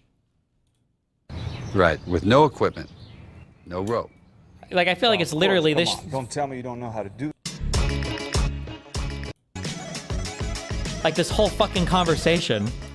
a strategic plan of attack to get what the about message this out to more tweet? people. When we saw Erica Kirk, what she about had a this moment thing? to- What about that to speak quote? for unity What within about the your country, humanity? left and What right. about your And she chose to sadness? fundraise. She then chose to use the scripture and talk, very nicely. It's up just for, like so past fucking husbands. ridiculous. And I understand that. But by that same token, there are people who were absolutely harmed by the rhetoric that Charlie Kirk put out, and that rhetoric actually codified in many cases in many states. So I think it's abhorrent and actually perverse to expect people who are harmed by his rhetoric, harmed by someone who had anti-black, anti anyone who wasn't white and Christian in his perspective. I think it's perverse to try and criticize those people or try and make them seem as if they're the bad guys when that's Yeah, but see, clearly not funny the enough, case. I can look at what you've done, and I can see somebody who is abhorrent and despicable and actually evil, actually, the stuff. Like, wow, if only he had those words for literally anybody on the other side at all, ever. This guy just did the full cuck 80. He spun around and did the full cuck 80 and still got smacked at the end.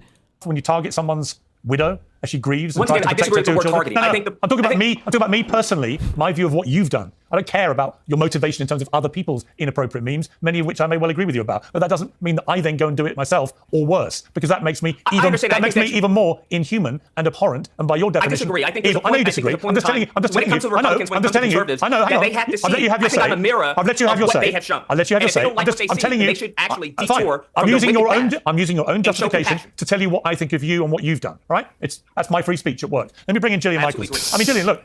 You know, I saw Brian there nodding to some of what he was hearing there, not all, to be clear, but nodding to some of it about the hypocrisy which Lucas claims he is exposing with this stuff. What is your view of what he's said? It's not just how the news is told, but what's left out, which concerns me. He's feeling to hear it. Peers. I find this exceptionally sad because, Lucas, you talk about how hurt you were and how offended you were by such despicable things, and then you became the thing that you found the most repulsive, which is alarming, and as I mentioned, deeply saddening. I would be more... Timestamp if you're disavowing a pure show, but he lies about it anyway. I don't want anybody in this country to die to political violence. I don't think in the United States of America that should be happening.